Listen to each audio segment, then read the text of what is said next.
All right, welcome back to the party, everybody. I am your host, Lutch, aka TheIndianJesus, here to resurrect the second coming of common sense. Real quick, I want to give a shout out to the replay gang. If you missed the party we are about to have, which is awesome, you're still going to enjoy it, but it'd be a lot more fun if you were here for the actual party. So make sure you hit that subscribe button and ring the bell so next time I'm live, you will be here. Before we begin, I just want to give a quick shout out to the sponsor of the stream, my6shirt.com. You can get a whole bunch of great designs, whatever your persuasion, including your very own Indian Jesus, here to resurrect the second coming of common sense. You can get one of your very own. All right, welcome. Who we got here? We got Revolvement in the building. What up? We got Kluk. What's going on? And already Revolvement with the UFC questions. What do you think of the KO, the deserved KO loss that Usman got from Edwards? Well, firstly, I didn't see it because you already know I went to bed early that night. But I'm as soon as I see it, I will let you know. So today, we are going to be talking about Alex Stein. If you are not familiar, he is a congressperson, and he went viral for doing, which I'm sure you saw, a TikTok or a YouTube video, whatever, where he's in front of the Capitol building. He's like, "Oh, AOC, you're my favorite big booty Latina." And it went viral, and then she had like a nervous breakdown and whatever. And I wanted to see, is like, okay, that's good trolling, but what about his politics? So before we get into anything, if you haven't seen the actual video that is in question, oh, he said undeserved. Okay. Well, again, I still haven't seen it, so I don't know whether it is deserved or undeserved in my own personal opinion. But what I can tell you is that this is fucking funny. All right. If you haven't seen, as always, guys, you know I need your help with the sound check, but let's do it. Congresswoman AOC is calling out the creepy guy who hassled her on the steps of the Capitol. You look very beautiful in that dress. You look very sexy. Look at that booty on AOC. That's my favorite big booty Latina. The firebrand liberal New York Democrat was heading to work with an aide and her fiance and dog when she was heckled. She turned to confront the guy, then flashed him a sarcastic peace sign. I love it. My favorite AOC. Nice to meet you, AOC. Sarcastic? Look how sexy she looks in that dress. AOC immediately went on social media and called it a deeply disgusting incident. See this guy right there? Right there. When I was walking up, he said, "Hey, look at that big ass, look at that big juicy booty, this Latina, like whatever." No, all a bunch of racist, sexist stuff. She pointed out that it happened in front of a Capitol police officer, who she says did nothing to help her. It's really hard and it's really sad. AOC tweeted that she wanted to deck the guy, but needed to catch a vote more than a case. So, who is he? His name is Alex Stein, and he's a far-right activist known for making provocative videos. Alexandria Ocasio-Cortez says she was disheartened by the experience. Look at that booty on AOC. That's my favorite big booty Latina. Capitol Police tell us while the comments the man made were crude and inappropriate, they were not criminal. No effing shiz. Trying not to curse in the first 10 minutes. So that's just, a little, what got his name trending and all that good stuff. But he was on, as you can see, the Part of the Problem podcast with one of our favorites, Dave Smith. And, Dave is somebody who definitely appreciates comedy, but also knows his shit when it comes to politics. So, agree or disagree, the guy knows what he thinks and can back up any position that he holds. So we are going to check out that episode and see what's up with this guy. Frigo says, far right. More like, yeah, right. Bah, bah, bah, bah, bah. Idiots can't even do their research. Yeah, I actually saw him on a panel with, I think he was on with Destiny. And from what I saw there, I couldn't really tell if he was still trolling or if he was really bad at argumentation. he kept, hey, we got Mackenzie in the building. What up, what up, what up? Glad to have you. Said, hey, y'all, I'm finishing up some work. Have you planned? So I'll be in the chat in about an hour. Awesome. Welcome back. Yeah, this is, I wasn't sure in that conversation with Destiny. Alex Stein got super he got super into the notion that Destiny's an open marriage. He's, why don't you like other guys letting you do? And that was kind of all he was doing. So I don't know. Yeah, I know. It's my laptop webcam, so that's as good as it's gonna get for a while. But yeah, he just always talking about that instead of engaging politically with Destiny. I was like, okay, well, is this guy just again trolling somebody on the left, or is he just not capable of having these conversations? So we're gonna find out. Here's your host, Dave Smith. What's up, everybody? Welcome to a brand new episode of Part of a Problem. I'm very excited to be joined for the first time on the show by the one and only Alex Stein, 99. How are you, sir? Wow, it's an honor to be with the one, the only Ron Chappelle, the libertarian legend himself, Dave Smith. Dave, thank you so much for having me. It's a pleasure to finally meet you. And I mean that because, listen, all these people, on like the political left or the political right, they're all cringe. And, I really believe that I have a lot of libertarian viewpoints. So I'm saying I like that you don't pick a side and that you're a libertarian and kind of go the, what is it, the path of the less traveled. I don't even know what I'm saying. It's not really about not picking left and right. I guess that is the case for a lot of people, but it's not just about exiting the dichotomy. It's about the actual libertarian values themselves. But let's just. My point being is you didn't just pick a side. You actually know that even though you might be the libertarian choice for president soon, which I think you will. I hope if we could see, maybe not 2024. Do some groundwork. Let Mises that shit up. Damn, I curse. Oh, we're 10 and a half minutes in. Word up. Mises that shit up. And then maybe 2028. Who knows? We'll see Dave Smith in the running. No, that's probably not going to win. So I'm saying I commend you for having integrity is my point, Dave. Well, thank you. I appreciate that. And one of the things I've enjoyed, we'll get into kind of, a lot of your viral moments. But one of the things I think I mentioned on the show that I really loved was when you were going after Ted Cruz, I think it was, and going after Eye Patch McCain, as you call them. It's because I think a lot of people. Eye Patch McCain, I'm assuming they're talking about Dan Crenshaw, who literally wears an eye patch. That's hilarious. Are waking up to kind of the fact that, if you're on the side of the American people, you're not on the side of Democrats or Republicans. This is all just a game. It's at this point, we should realize this is all just a game to kind of deceive us. And so at least that seems pretty obvious to me. Yeah, and I don't want to just sit here and have a circle jerk, but I also want to thank you too, because in this day and age, so you saw Brian Stelter just lost his job at CNN. But I'm sorry, that's a serious moment. R.I.P. It's a huge loss, a huge loss for this podcast. I'm not even being sarcastic. It's genuinely, I was a little bit bummed. No, he's gonna have another gig. He's gonna have some even more cringe gig. It won't be the same. It just won't be the same. You're right. Being the top broadcaster at CNN of the disinformation network. And so if you're not familiar, the fat guy who looks like he's 40 but is actually my age. Is the main was the main CNN dude, Brian Stelter, fired. So that, and I just saw a video. I didn't, I was in the meeting and then I was setting this up and then I was in the meeting, so I didn't actually get a chance to watch the video.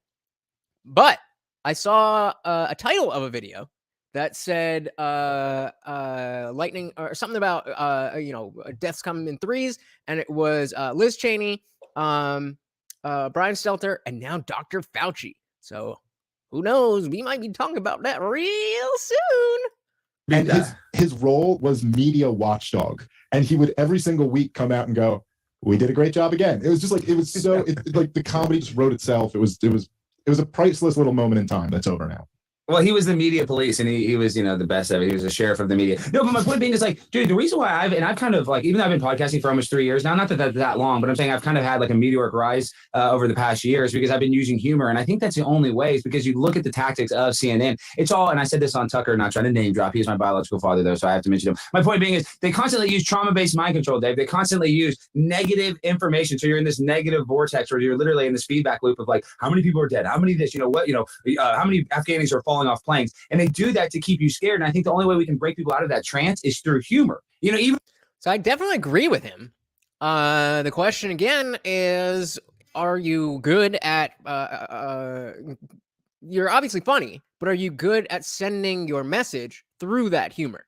Because otherwise, you're just some clown. If it's left Clowns are funny, but don't want you in the wing government. humor, right wing humor, we need more humorists. We need more court jesters. That's the only way I think we can actually make people get out of that like constant cortisol, stress release, fight or flight response. We're just like, oh, I gotta wear my 4 masks and I gotta get my booster. Well, there's definitely something to that. It's there's a reason why authoritarians in general historically have always tried to stoke fear. They try to stoke fear because when you're afraid, that's when you're going to turn to, okay, I will give up my liberties in place of safety. I will outsource my critical thinking and my liberty because I just want to be saved in this moment. And the moment we're living in now is so absurd. Like the propaganda that's being pushed, but not even just like that. All governments have propaganda, but this propaganda is like, how could you even make this up? It opens itself up to be ridiculed. And so I think, there's a big role for that. Yeah, and that's what I do, and I like to use mockery because that's what they do. They trick us into trading all of our freedom for safety, and then we end up with neither. But it's funny you say that because I was just listening. I was just on an airplane, and I sometimes I listen to old Howard Stern back when he was good, and like it was like an episode from 2008 when it was a primary for Hillary and Obama, and like he had like I forget which comedian it was on. Like the politics wasn't do or die. Now your political ideology is do or die. Like if you're not on the right side, you are you should die. Like Sam Harris even said. Yeah, did you see that viral clip today? Yeah, he didn't care Hunter Biden found. Yeah, he didn't care if he found dead. I was gonna, the clip that they're gonna show about Sam Harris, that was gonna be the show tonight. So when they play the clip, I think they're about to show it now, or he might show it later. But I just gave you that bone. Where is it? It's right here. So when they play that, I want you guys to pay close attention because we did the Sam Harris stream about the moral landscape, and we were very complimentary of him in that stream. I live my life based on that ideological idea that he put forth, but he's got such Trump derangement syndrome that he is just not somebody that I can listen to anymore.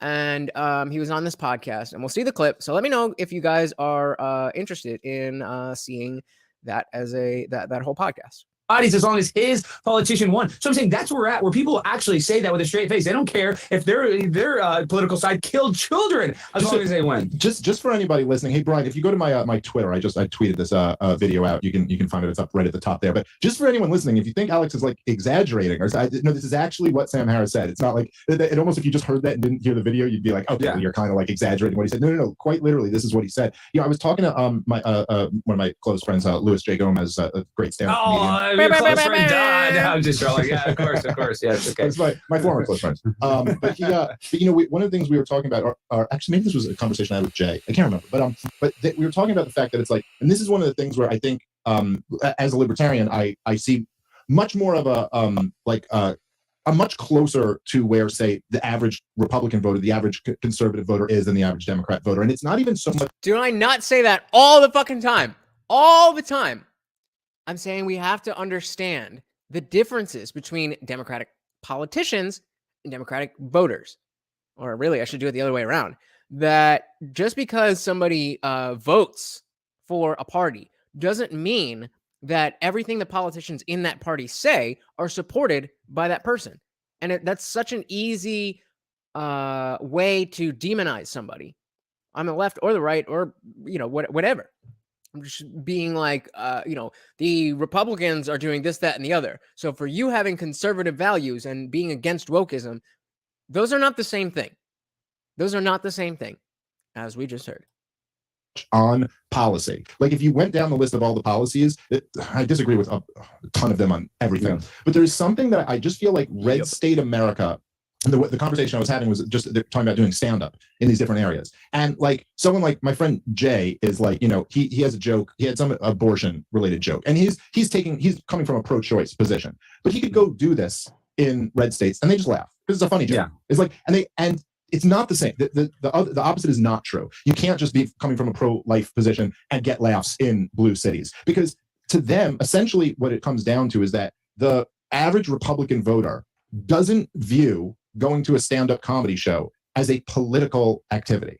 It's like if you have a different, I'm here to laugh. And so if you're funny with your different perspective, then whatever, we're here to laugh. Whereas from the left-wing point of view, everything is a political activity. Your music, your comedy, your, you know what I mean? Like the commercials in a sitcom, the books that are, it's like it's like a religion almost.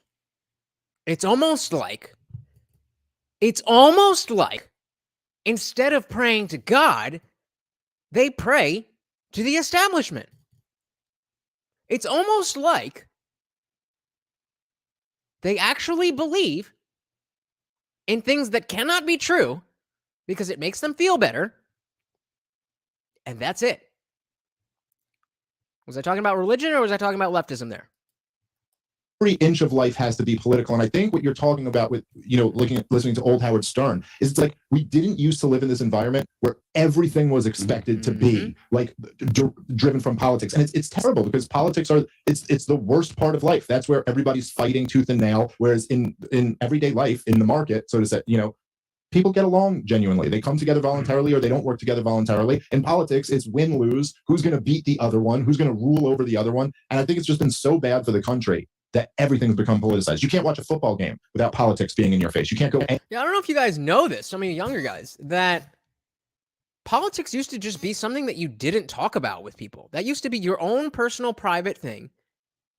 And especially like with, with general public, like you might talk about it with your family and your friends, but certainly strangers, you might wear, you might have a bumper sticker or whatever, but you're not getting into these heated debates and tying your identity to a political ideology, one way or the other. MAGA people are just as bad in this way when it comes to, having their whole identity be politics. It's not healthy and it's not fun either. Like he's talking about, politics is boring and sludgy. We used to have politics and then hobbies and stuff that we liked. And now, like he's saying, it's all mashed together. It's all the same shit. Hey, we got Jimmy the Drunk in the building. Wing, wing. Welcome. He says less politics. I don't know about less guns, but that's all right. You said less politics, and then you made a political statement. Less politics. More politics. Come on, man. Welcome, Jimmy the Drunk. Welcome. What are you drinking on tonight? Let me. Whoa. Cheers to anybody who's drinking. Shout out to Jersey Shore Extracts. If you live in New Jersey and you're getting weed from anywhere else, then you're dumb. I should get them to pay me for that. Anyway, moving on. Anywhere. You can't go to a bar. It's hey, really we got Jihad. Where you been, brother? I haven't seen you in a minute. Welcome back, man. We are talking about Alex Stein on Part of the Problem podcast with Dave Smith. Welcome. No, Dave, and it's funny you say that because, I'm considered conservative, but really, I believe that we should have more socialized medicine. It doesn't make sense that, insulin costs $200 in America, but $7 in Mexico. And I'm not saying that. Interesting. So the first actual political stance he brings out, they were talking more in general about culture and stuff, but he actually is in favor of more, he didn't say social, just universal. I think that's what he's about to say, but he is hitting on a good point there. And what I'm hoping is that this new batch of younger conservative people going into politics, your Ron DeSantis, your Alex Stein, your who else? Even like Marjorie Taylor Greene, as crazy as she can be, we saw some clips with her. And a point being that the old stodgy, stuffy Republican Party is literally dying out. And I think that a new version is emerging. And because the new version of the left is deplorable, then I'm hoping that the new right is something that we can get on board with. It sucks. It already sucked being politically homeless, but like I was talking about before, it wasn't all over the place everywhere all the time. now, if you're not, firmly on the left or firmly MAGA, then everywhere you go, you're kind of like, how much have you heard her speak, Mackenzie? Because I've listened to multiple long form podcasts with her, and she's a little out there. She's for sure is out there. But I know a lot more politicians that are crazier than her, just from listening to a 3-hour conversation with her. Have you done that? Everything should be free, but I'm just thinking, like, especially, and I'm a conflict interventionist, the idea that we're going and fighting, giving $100 billion to Ukraine, that makes me absolutely sick. So that's why there's a lot of stuff on the conservative side. I'm like, man, I really don't vibe with this. But to your point, I think we can break down the left and why they're humorless to 2 reasons. One is pop culture. The reasons it's dying. Look at the top movies from the 90s. It was like Pulp Fiction, American Pie, Shawshank Redemption. We had like these movies that lasted the test of time. Now in this day and age, the top movies are Sonic the Hedgehog 2, literally, and Top Gun happened to be a big movie, but that wasn't woke. But before that, it was like Boss Baby. So our pop culture is all social justice, progressivism crap, right? So that's not funny. And the second part, the reason why they can't laugh is they all want to be a victim. It's like my bit with AOC. Super facts. I meant to bring that up when we were watching the news thing, is that, of course, the first thing she does is go to social media. Oh, poor me. Oh, poor me. Oh, no, I was harassed. Like, get over yourself. The reason why that went viral, and I said, listen, that was kind of what put me on the map, or what made everybody on the left to take notice of me, is when I called her a big booty Latina. And the reason why I did that is because there's a video of her in Miami with her fiance Riley, and his foot was out, and everybody was on the right wing was making fun of his stupid foot in the sandal, and they were calling him ugly. And then she said, oh, well, people just want to date me. That's why they don't like me. The conservatives want to date me. So my point being is, do you and you guys remember that, right? She's more than once, whenever she gets negative feedback from somebody in the on the right, like a politician on the right, she'll always twist it into of course, if it's a man, she'll twist it into something like, you just want to date me, like, oh, just because you can't get with me, you want to, like, talk about self-awareness.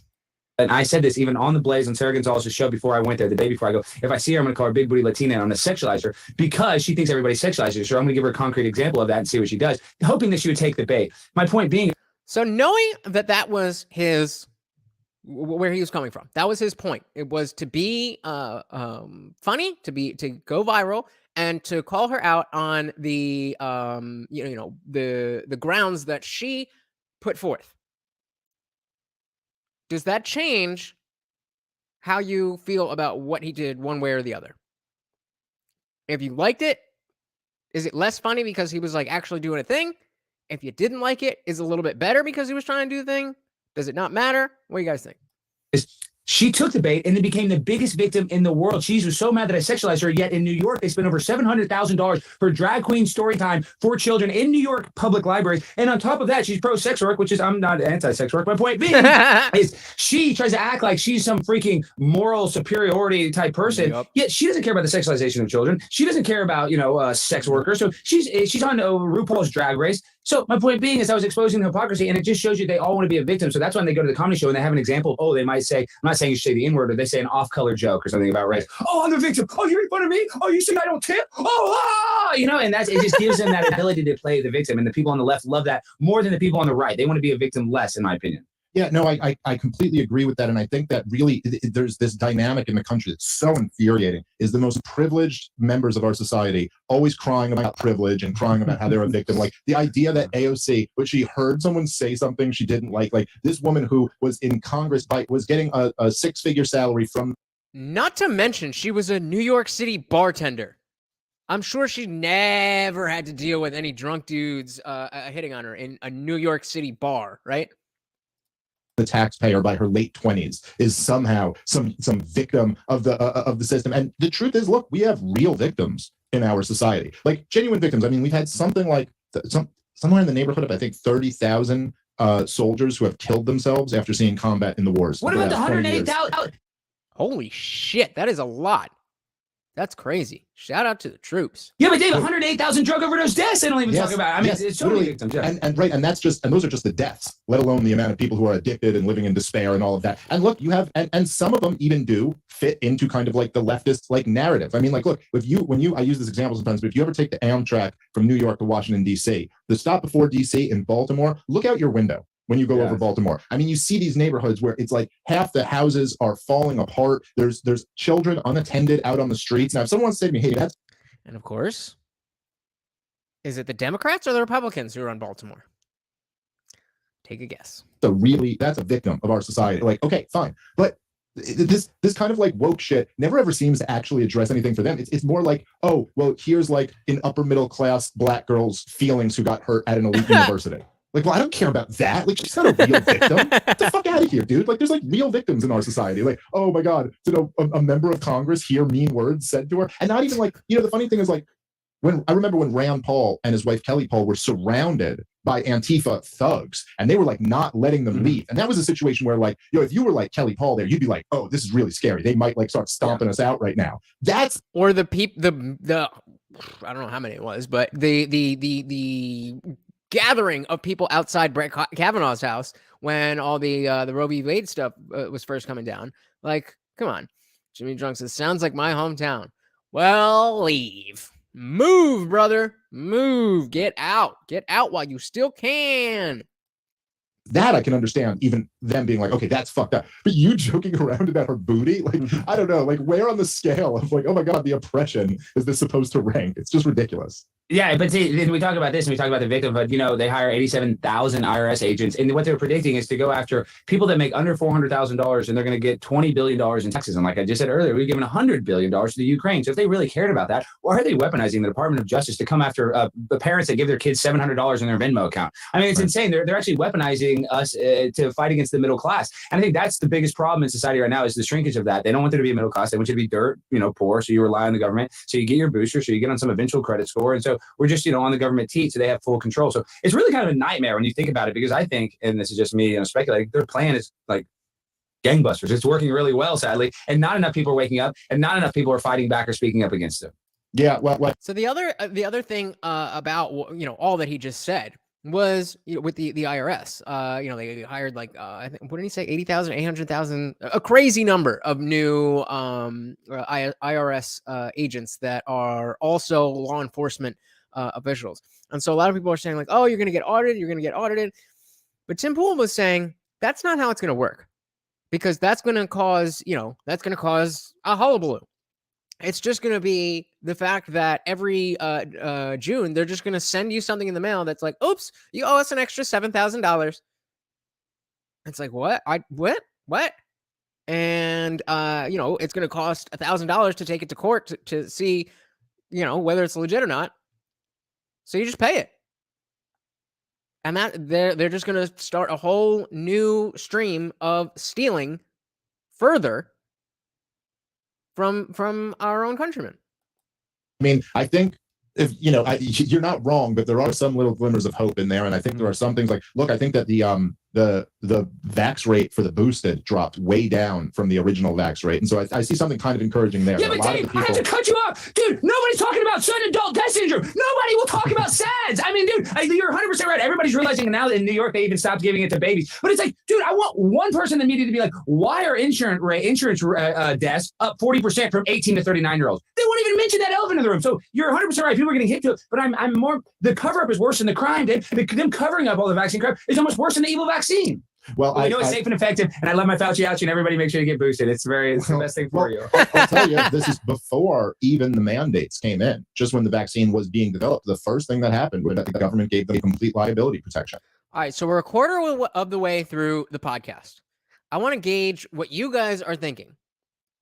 So let's say on a scale from 1 to 10, 1 being the lowest, how legit do you think Alex Stein is, just based on this 15 minutes? You don't have to agree with him or disagree. You don't have to agree with him or disagree with him. I'm just asking, do you think he legitimately thinks the things that he's saying, and you think he's accurately representing what he wants to do in government? 1 through 10. So I think these companies cannot be sued for any ill effects that come. And this is whether they warned you about it, didn't warn you about it, they have complete immunity from being sued by anybody who had adverse effects from the vaccine. And that's a huge element in all of this. And by the way, one of the things that can't be laid at the feet of Biden. That was America Trump. First. That was your America First president who did that for you. And dude, I have so as well as the guy who kept Fauci around. He had the opportunity. It was It was right there. All he had to do was fire the fuck. And he didn't. So the Free Ego says 8. Pretty high. And Jimmy gives him a 7.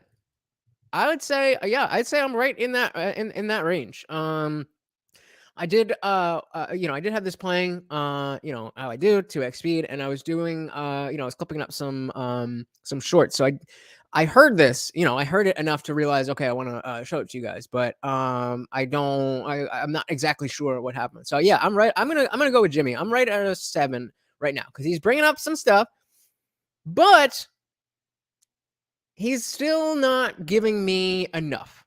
He's touching on buzzwords, but there has to be more there. So we're only at 15 minutes in, but I'm right there with you guys.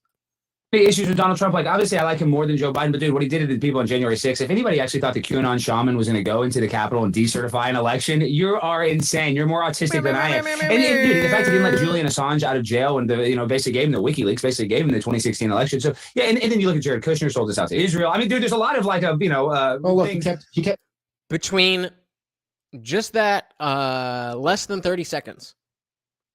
I've gone from 7 to an 8. Because if you're willing to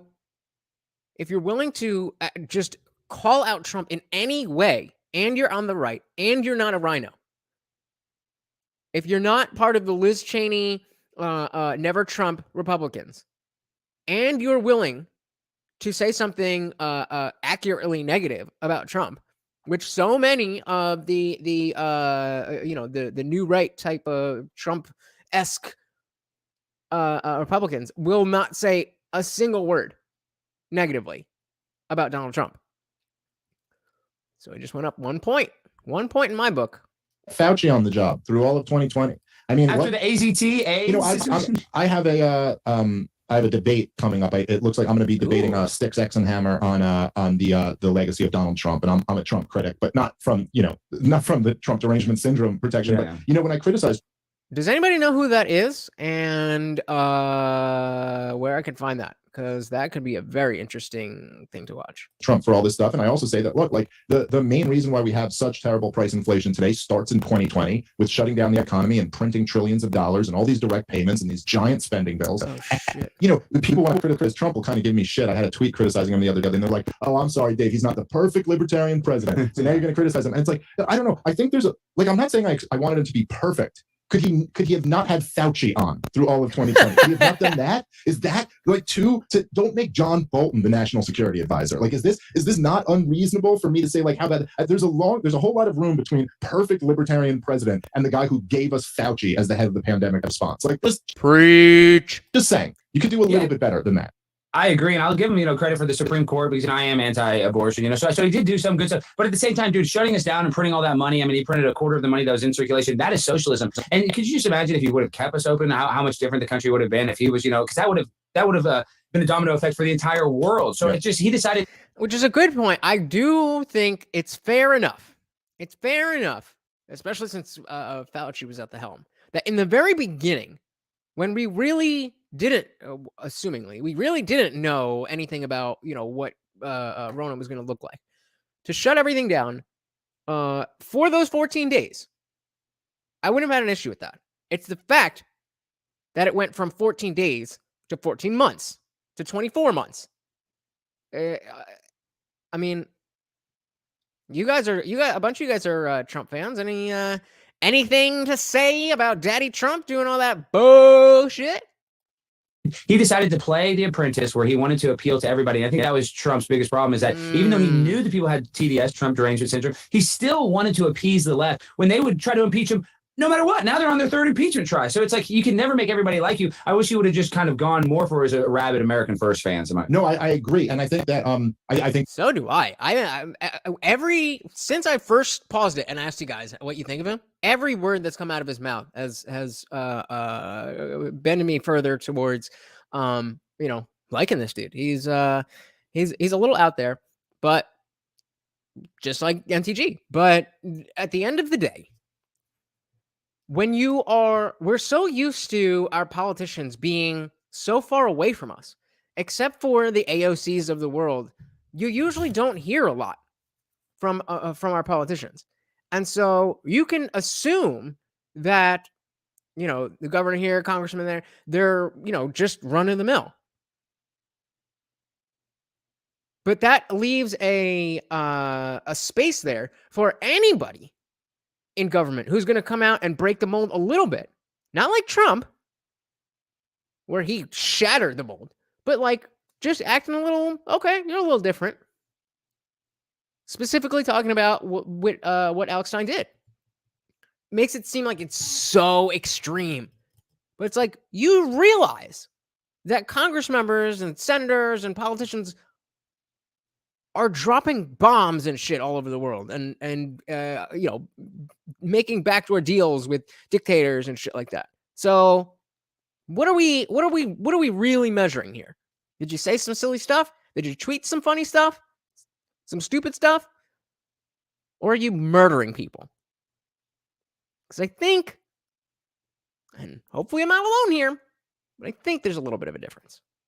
That if he had actually been an America First president, he would have been much more successful. There, like, it's hard sometimes to talk about this stuff because people are so locked into like these binary narratives. So it's always like, look, yes, the idea that January 6th was an attempted coup in any serious sense of the word is just, look, the only serious attempted coup in the last 5 years was led by the FBI and the CIA against John Bolton. This was legitimately an attempted coup that Andrew McCabe said on 60 Minutes. He was the number 2 or number 3 guy at the Justice Department. He said, we floated around the idea of invoking the 25th Amendment to remove Trump, and then we ultimately decided to just stick a special prosecutor, Robert Mueller, on him, and this was an attempt to bring down Trump by framing him for being a Russian spy or whatever, framing in some conspiracy with Russia, right? That was an attempted coup. January 6th was not an attempted coup in any serious sense. That all of that is true. You know, but also at the same time, Donald Trump was supposed to be something that he didn't end up being. He was supposed to be the great repudiation of this system that America so desperately needed, you know, and it unfortunately was just a failure. Hey, let's That's a great point, because from my perspective, where I was at the time, not really into politics. I told you guys the whole story before, but if you're not familiar, that I wasn't really into politics, and then I started getting into just like current events in the news and stuff right around 2015. And I didn't know any better but to follow the mainstream media, and they made me think that if Trump became president, then the world would end. And so I was a never Trumper for a good amount of time. It really wasn't until maybe like, I don't know, like 2022, where I was starting to be like, all right, well, maybe it's not that bad. Maybe the media was lying. And you know, obviously from finding better news sources, I was able to determine what is actually happening, at least closer than what CNN, NBC, and Fox News are going to tell you. But I forgot what the point was. What the fuck was I just going to say? the system. Oh yeah, so he was on both sides. Trump was something, or was supposed to be something that he never was. On the for the left side, he was supposed to be this evil demon who was going to bring down the world, and he wasn't. On the right, he was supposed to be this America First savior who was going to bring back America and drain the swamp and all this stuff, and he didn't do that either. Now, of course, it goes deeper than that as to why, but the fact is, it didn't happen. America so desperately needed, you know, and it unfortunately was just a failure. Hey, let's go, because you mentioned this, and I really think people should hear this if they haven't. So guys, here is this is the clip of, I think it sounds like he's teeing it up. The clip of Sam Harris on this podcast called Triggernometry. Triggernometry, like I guess you're triggered. I don't know, never heard of it, but pay attention to the clip, because I would love to know if you guys are interested in seeing the rest of this. Was Sam Harris. Sam Harris. Sam Harris on, I don't know if it was his podcast or some other podcast. No, some other guy. He's like some foreign comedian. He's getting all these big interviews. I forget. I follow this guy on Twitter, but I can't think of this guy's name. But he's blowing up. The guy that got the interview. So I haven't listened to Sam Harris in forever. I don't even know where he's been on like all these issues. But this was same. And remember, like I said, Sam Harris was my number one. My number one in like 2012. I read his book Waking Up: A Guide to Spirituality Without Religion, and it changed my life. I read The Moral Landscape. It changed my life. I read his book on free will. It changed my life. Hey, we got Wesley in the building. Welcome back, Wesley. How you doing today? We are talking about, is Alex Stein legit or is he just a troll? Yeah, we're gonna keep things on topic though. Shocking that he said this out loud. So let's play that clip. And at that point, Hunter Biden literally. So this is the clip. Again, pay close attention. They're talking about the Hunter laptop thing right around the original election. Like all these issues, but this was shocking that he said this out loud. So let's play that clip. And at that point, Hunter Biden literally could have had the corpses of children in his basement. I would not have cared, right? It's like there's nothing. First of all, it's Hunter Biden, right? It's not Joe Biden. But even if whatever scope of Joe Biden's corruption is, like if we go down that rabbit hole endlessly and understand that he's getting kickbacks from Hunter Biden's deals in Ukraine or wherever else, right, or China, it is and China infinitesimal compared to the corruption we know Trump is involved. Is it though? Involved in. It's like a firefly to the sun, right? I mean, like there's just it doesn't even stack up against Trump University, right? Trump University as a story is worse than anything that could be in Hunter Biden's laptop. So a scam course thingy, like a multi-level marketing scheme, is worse than doing backroom deals with dictators and getting people fired for your own personal gain, and all of this bullshit with going after your potential not running mate, but opponent in the election. Trump University is worse. My view, right? Now that doesn't answer the people who say it's still completely unfair to not have looked at the laptop in a timely way and to have shut down the New York Post's Twitter account. Like that's just a conspiracy. That's a left-wing conspiracy to deny the presidency to Donald Trump. Absolutely, it was. Absolutely, right? But I think it was warranted, right?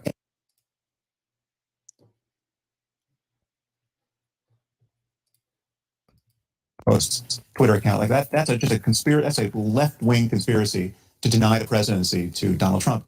Absolutely, it was. Absolutely, right? But I think it was warranted, right? It was warranted? You're saying that it's completely cool that we interfered in an election and that it was a conspiracy, but that's okay. And then he still won and the world didn't end. And you're saying this now after he's left office.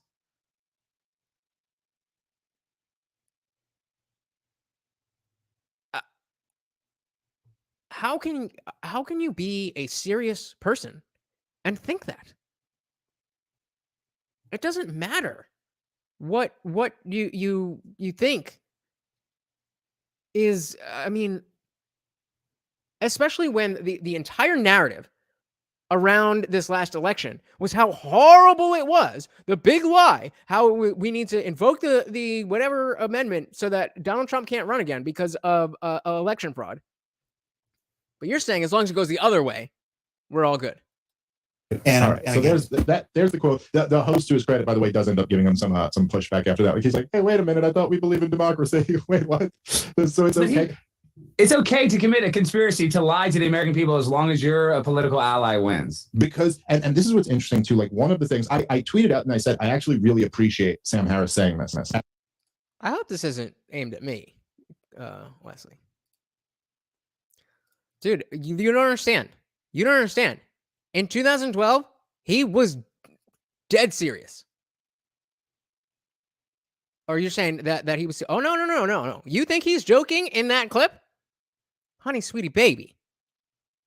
I guess we're going to have to go through the whole thing. Well, that's what we're doing on Wednesday then. Because it is not a joke. It is not a joke. Don't forget, he also said, I wouldn't care if there was corpses of children. Well, because it's Hunter, it's not Joe Biden, right? I personally heard him talking about stuff with Jared Kushner, stuff with Don Jr. Way less than what Hunter Biden has done. And still, it's okay to conspire to interfere in a general election for the presidency of the United States because Orange Man bad. Out loud, because the truth is that this is what so many of those types believe, but most of them wouldn't dare say it out loud. So at least I give them credit for saying it out loud so you can see what it is. And then, okay, now let's discuss. Let's really think. But the other thing that I can't help but think about here is that Sam Harris has made his name as being one of these new atheist guys, these guys who run around and attack the evil of religion. And they always kind of had this argument that, well, look, religion is taken on faith. It's not evidence-based. We can't prove the existence of God. So, which is all true. But because you got lost in the sauce, Sam Harris, you went too far the other way. And even because if you think of, I mean, I don't know how familiar you guys would be with people like Richard Dawkins or Christopher Hitchens or even Bertrand Russell, who was really like the one of the first big atheists in modern time. It was like around the 1900s. And he wrote a lot of stuff about atheism. And you have to grapple with reality and logic and philosophy and all of these things. I mean, Sam Harris is a PhD, double PhD in neuroscience and philosophy. The guy is smart. But this just shows how deep some of this stuff goes. Some of the most intelligent people walking this earth can be taken in by propaganda. It is that powerful. Sam Harris is smarter than you and I put together will ever be. Well, I don't know. I'm pretty smart. But seriously, he is a very intelligent person.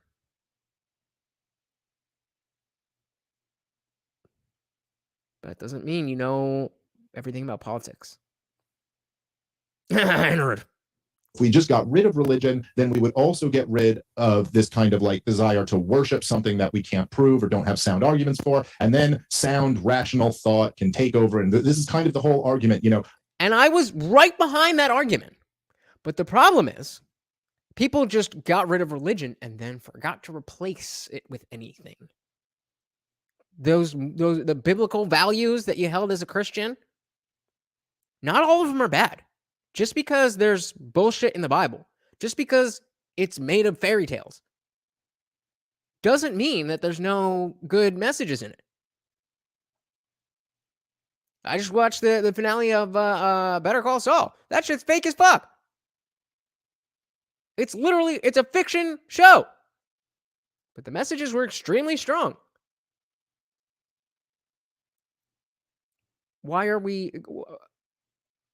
This is why that conversation about values always gets mixed into the conversation about religion.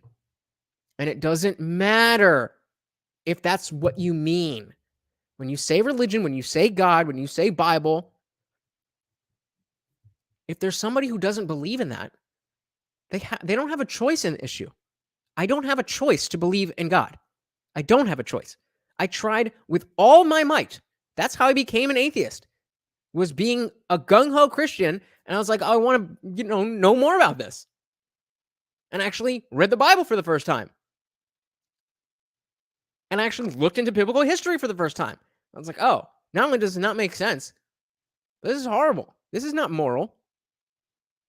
But then I took the time to actually build my morals from the ground up. And I'm not right about everything. But I certainly don't just outsource my critical thinking to the government. I don't know how you ever could.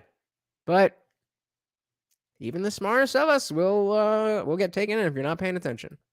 And it's just funny to see this. It's like, this right here is the flaw in atheism. It's like, okay, you can remove the religion, but the desire to worship is still hardwired in people. And look how Sam Exactly. So that is why we need to actively fill that hole of worship where first there's a God. Okay, fine. A bunch of us thought, okay, if you just get rid of the bullshit, then logical thinking will take over. Fine, we were wrong. We were wrong. People are too dumb. That doesn't mean we go back to pretending that things we know are not true are true because it's a means to an end. It means we have to work to now fill secular values for people across beliefs. It shouldn't matter in America if you're Muslim or Christian or atheist or any Jewish, anything else. You should have the same core values as every other American. And we don't have that. The closest thing is religion, but it's got a lot of bullshit. So a lot of people, it's just a no-go. And everybody keeps falling back and relying, well, maybe religion was good. Maybe religion, no. Yes, it served a purpose. That doesn't make it true. That does not make it true. And if you believe so strongly in these values, then you should not need divinity and supernaturality to make the case as to why we shouldn't go around murdering each other. Why do you need a supernatural being to explain how that doesn't help foster society? I can very easily justify not punching you without a God. I don't like being punched. So I don't want to live in a society where people go around and get punched. So I'm not going to do that. And I'm going to hope that you don't do that. And if you are doing that, I'm going to say that you shouldn't do that for the reason I just told you. I don't have to believe in anything that's not real. That's an observable truth. But no, what God said. Which God? Harris, chief atheist here, just takes it as an article of faith that no matter what corruption we find on Joe Biden, Trump's got to be worse. I mean, and great point. Sam Harris, leading atheist, takes it on faith. Sad. It's pathetic. Is a firefly to the sun. He's the big evil bad man. And it doesn't matter. I mean, it doesn't even matter if, maybe Joe Biden was getting money from China. Look at Trump University. That was a scam. Look, even if you think Trump University was a scam, there's an obvious reason why the China issue would be worse. Because here you have a sitting vice president whose son is monetizing his father's position, and his father's getting money from the transaction. That's corruption in government, using the government to extract wealth for yourself. That's very different than setting up a private university who you think you charged too much money and it wasn't really worth what you charged or something like that. It's just it's unbelievable that he could go, and he literally says the words, if we found dead children's corpses in his body, he wouldn't care. Here's a good rule of thumb in general in politics. If you ever start going, hey, if the guy on my side killed children, I wouldn't care. Yeah. Take a deep breath and reevaluate and question whether you might be on the side of evil. No, you're 100% right. And they know that he had illegal business dealings. I mean, quid pro quo, Joe admitted it. I mean, so, all that's going to come to light. And I think there is going to be, Joe Biden has such little support on the left. I think they're going to have the humiliation ritual where they're going to expose Hunter Biden. And they're going to say, they're going to blame it on Hunter. And they, because first of all, we know Barack Obama's a shadow president. He's running the DNC. And, I guarantee, and there's a famous clip of him saying he would like to be a shadow president with an ear. Is that a thing? I didn't know that. Is Obama still active with this shit? I didn't know that.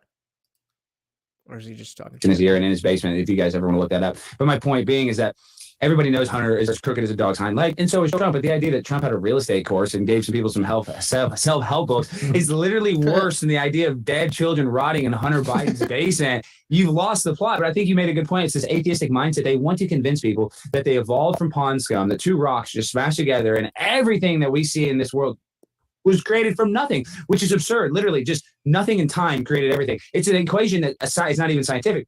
And so this is where you get into the bullshit of religious people trying to take because the effect of their religion being present gives us a better culture than this leftist bullshit. Now you feel like you can go and scoff at science. No, dude, the Big Bang happened.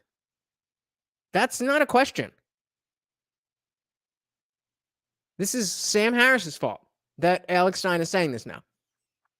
So I mean, I was going to say I don't know what his original goal was, but I do know what his original goal was because of all the fucking books I read and all the podcasts I listened to.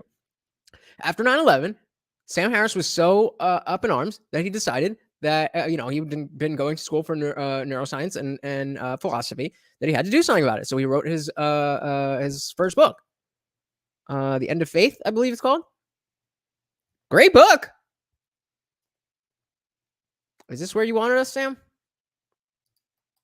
The problem with them is that they love to make everything about science, but these are the same people that say you can biologically change your sex. You can cut off your penis and become a woman. So they try to preach science. They don't even follow the science. So they're just such hypocrites.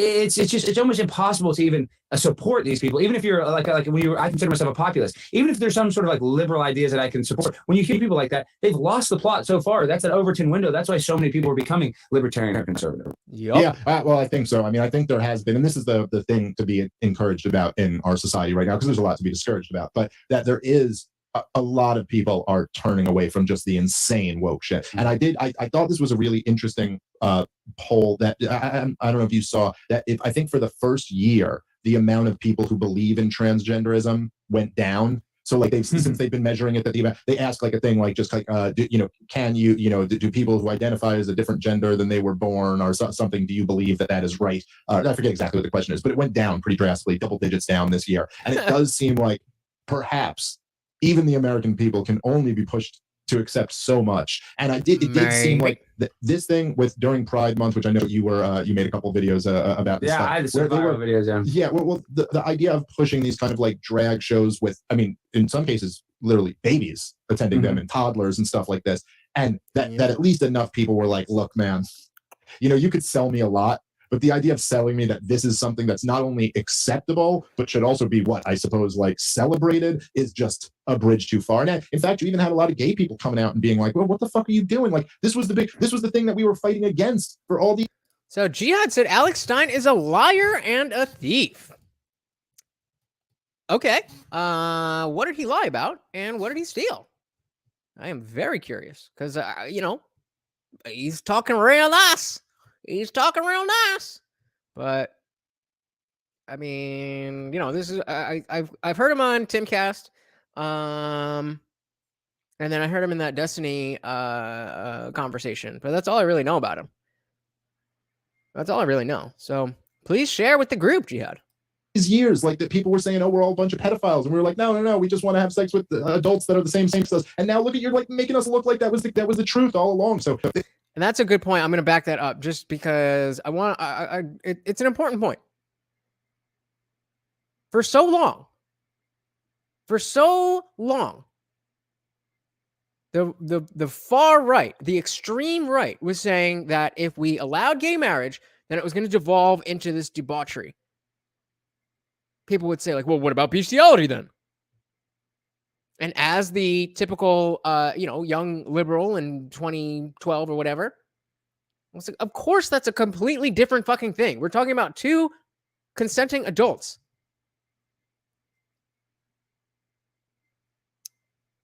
And I have oh no, brother. That's you. I do not know. But yeah, I'm gonna back this up and pay attention to this because it happened and happened right under our noses. We're fighting against, but you could sell me stuff like this, and that at least enough people were like, look, man, you could sell me a lot, but the idea of selling me that this is something that's not only acceptable, but should also be what I suppose like celebrated is just a bridge too far. And in fact, you even had a lot of gay people coming out and being like, well, what the fuck are you doing? Like, this was the thing that we were fighting against for all these years. Like that people were saying, oh, we're all a bunch of pedophiles. And we were like, no, we just want to have sex with adults that are the same sex as us. And now look at, you're like making us look like that was the truth all along. So they got enormous pushback. And I think that's encouraging. Well, yeah, and like I said, I'm just an autistic idiot that goes like city council meetings and calls out politicians. But my point is and I think the first time you may have ever talked about me or somebody sent me a clip, you guys talked about how I had a comedy show for Robert Kennedy's Children's Health Defense, his charity at the Stand in New York. I didn't even know it was such a nice club. I knew of it, but I'd never been there. I didn't realize it was so nice. But at that club, that was a week after I had gone to an event in Dallas called Drag Your Kids to Pride. And this was at the very beginning. I think it was like June 2nd, the beginning of Pride Month. And the reason why this set off such a big, whatever you want to call hullabaloo. I don't even know the word. The reason why we have legislation I just said hullabaloo earlier. in freaking Texas to stop from the sexualization of children, and in Florida is because this event was actually designed, and Libs of TikTok started becoming. This is kind of when they really started doing the anti. You can't say the G word, but it rhymes with rumors. I don't want to get kicked off anywhere. But my point being is, at this event, I tried to go to it. They wouldn't let us go. And like you said, there's literal babies there. And not only was it drag queen at a bar where kids aren't even 21, shouldn't even be in there. It was the parents that were dragging them there, and the kids are trying to play in their video games, and the parents are grabbing the video games. Look at the drag queen. I mean, it was the most outrageous event or anything that I've ever been at. So they've gone too far. And then on top of that, so when I went, I exposed that, and I called out the drag queens. When they came out, I was like, why are you doing that? You could see the guilt in their face, the shame. But remember, Anirudh said that what we're talking about right now, this drag stuff, is not nearly as bad as a plastic surgeon suggesting an adult woman who works in Hollywood get plastic surgery. That's way worse. That is way worse in the eyes of Anirudh. If you know what I'm talking about, then you want to check the stream I did. It was a couple weeks ago with an associate, and that viral TikTok where the doctor who it was a plastic surgeon took the girl from Stranger Things picture, not the young one, the older sister, and she's like, oh, I do a little bit of this, I do a little bit of that, and she photoshopped, and she put the pictures next to each other, and she's like, hey, let me know, this is what we can do, and that was the whole thing. And it was a little, people were taken back a little bit, but it's like, well, if this medical thing is okay with children, how come you have such a problem with the adults? Go check that out. It is very interesting. Very interesting conversation. And, they almost didn't want to argue back. Then, like the following week, I'm in New York City, and that's what they call me, a transphobe. That's calling me a homophobe. But this is my point with all that, is that I actually respect the drag queens more. I'm not anti-drag. You want to have drag brunch, do it all you want. Just no kids should be there. My point is, I respect a drag queen. At least they LARP. At least it's a guy that's LARPing as a woman.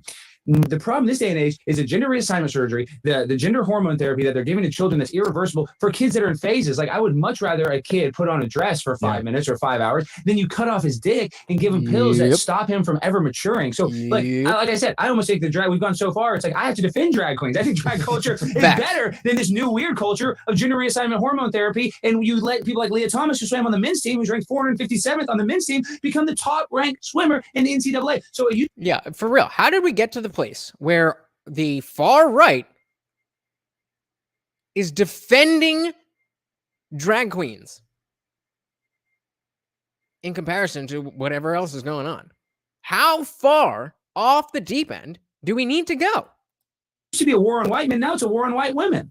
It's I mean, look, first and foremost, my take on it all is like, just leave the freaking kids out of it. Just with all of it. Just leave the kids out of it. Like, if adults want to go do some weird shit together, whatever, like, that's not my place. But man, stop pushing it on kids. And if nothing else, I think I've seen more and more people talking about this, but it's like, even if you can't have the knee-jerk human reaction to just recognize it's wrong, and it's so weird and profoundly wrong to be sexualizing children in this manner or any manner, man, what the right-wing reaction to this is going to be, if you keep it up, is going to be ugly. And it's going to be a lot uglier than even any of us who are opposed to this shit want it to be. You are playing with something really dangerous. You start telling people you're going to sexually propagandize their children, people are going to freak out on you. You're not going to get someone, the right-wing response isn't going to rise up and say what I just said, and say, hey, adults, do what you want, but leave the kids out of it. They're going to lose. It's going to get really ugly. You don't want that.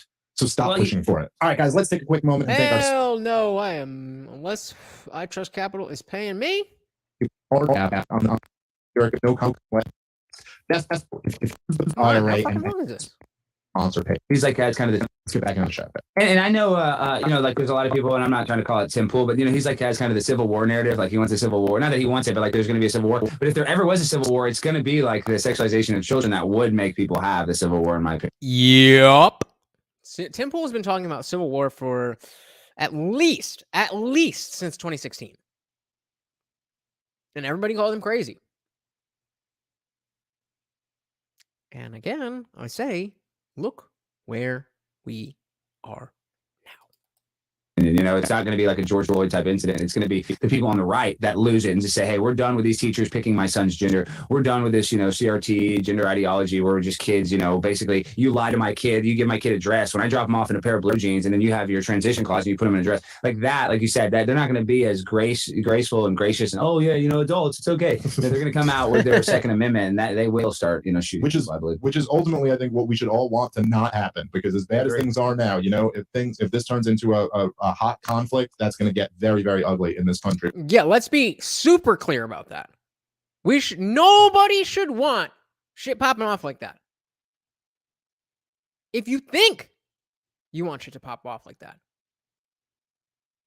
then you're dumb.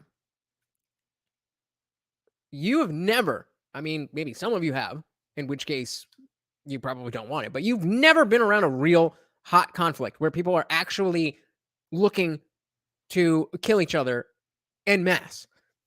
That is not a situation you want.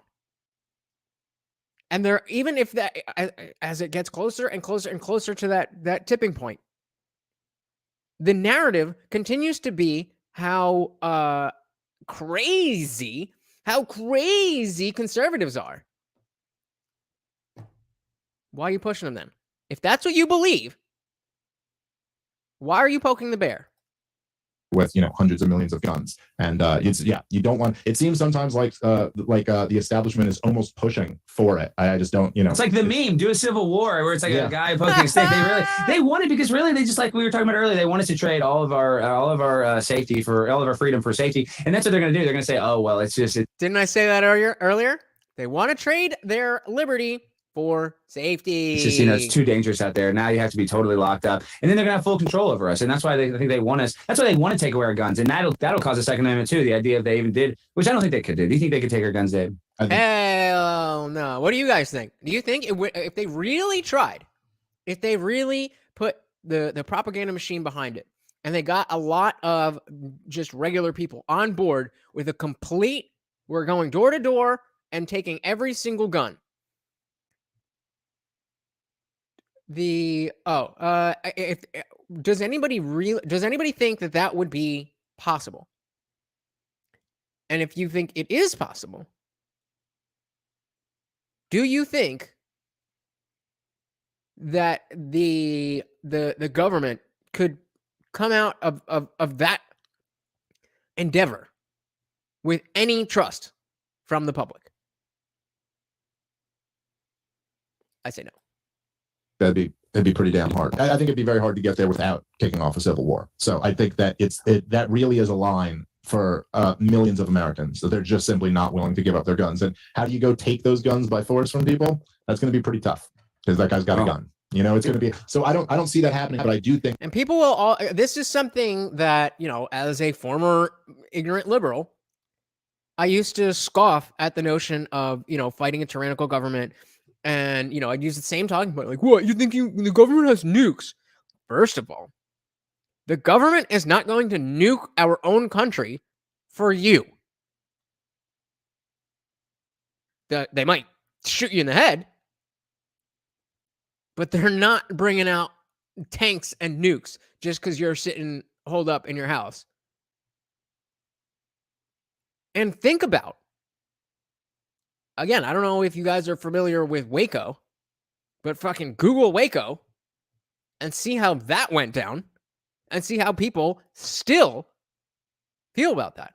If you don't know, it's kind of like a little, they had it was like a cult, and they all lived on a compound, and there was reports of a lot of illicit activity. So I think it was the ATF that was on top of it, because I think they had like illegal guns and shit. But the feds, whoever it was, the feds rolled up on the compound, and the Branch Davidians, the people who were in the cult, were like, we're not giving up. This is our place. We have our rights.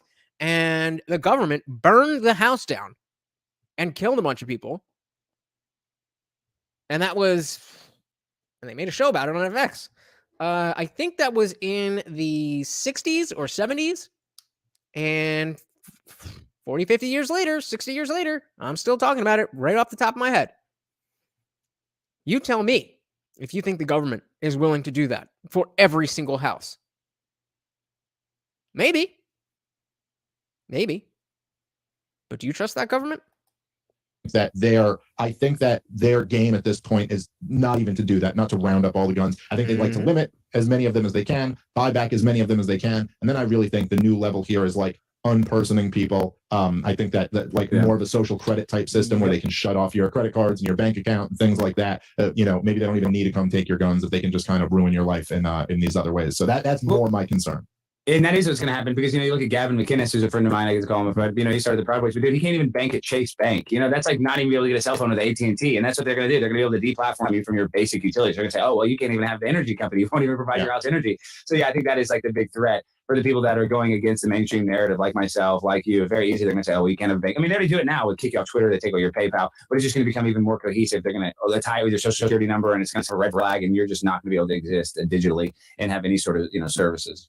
Yeah, it's really it's something to watch. I mean, I know Gavin. I've known Gavin for years, and it was really insane to watch how that whole thing developed and played out. And even when you say like Gavin founded the Proud Boys, like I was there. I was like I was like literally right there while all of this was happening. And like, were you in Compound? I mean, I know you were around it, but okay, you were like, I was at Compound. That's how it started. It started as a joke. They're like, what is it? You had to be punched 5 times if you couldn't name a bunch of cereals. There's all these weird rules. There's all these like stupid, corny rules. It was some goof. An effeminate guy was called the Proud Boy. That's how it started. And Gavin, and I don't mean this as an insult to him, but Gavin was a goof. That was kind of the thing. Gavin is a goof. He'll admit that he's a goofy. Yeah, he was a goofy dude. If you've ever seen or if you haven't seen the episode of Gavin McInnes on Joe Rogan, check that out because he is a legit.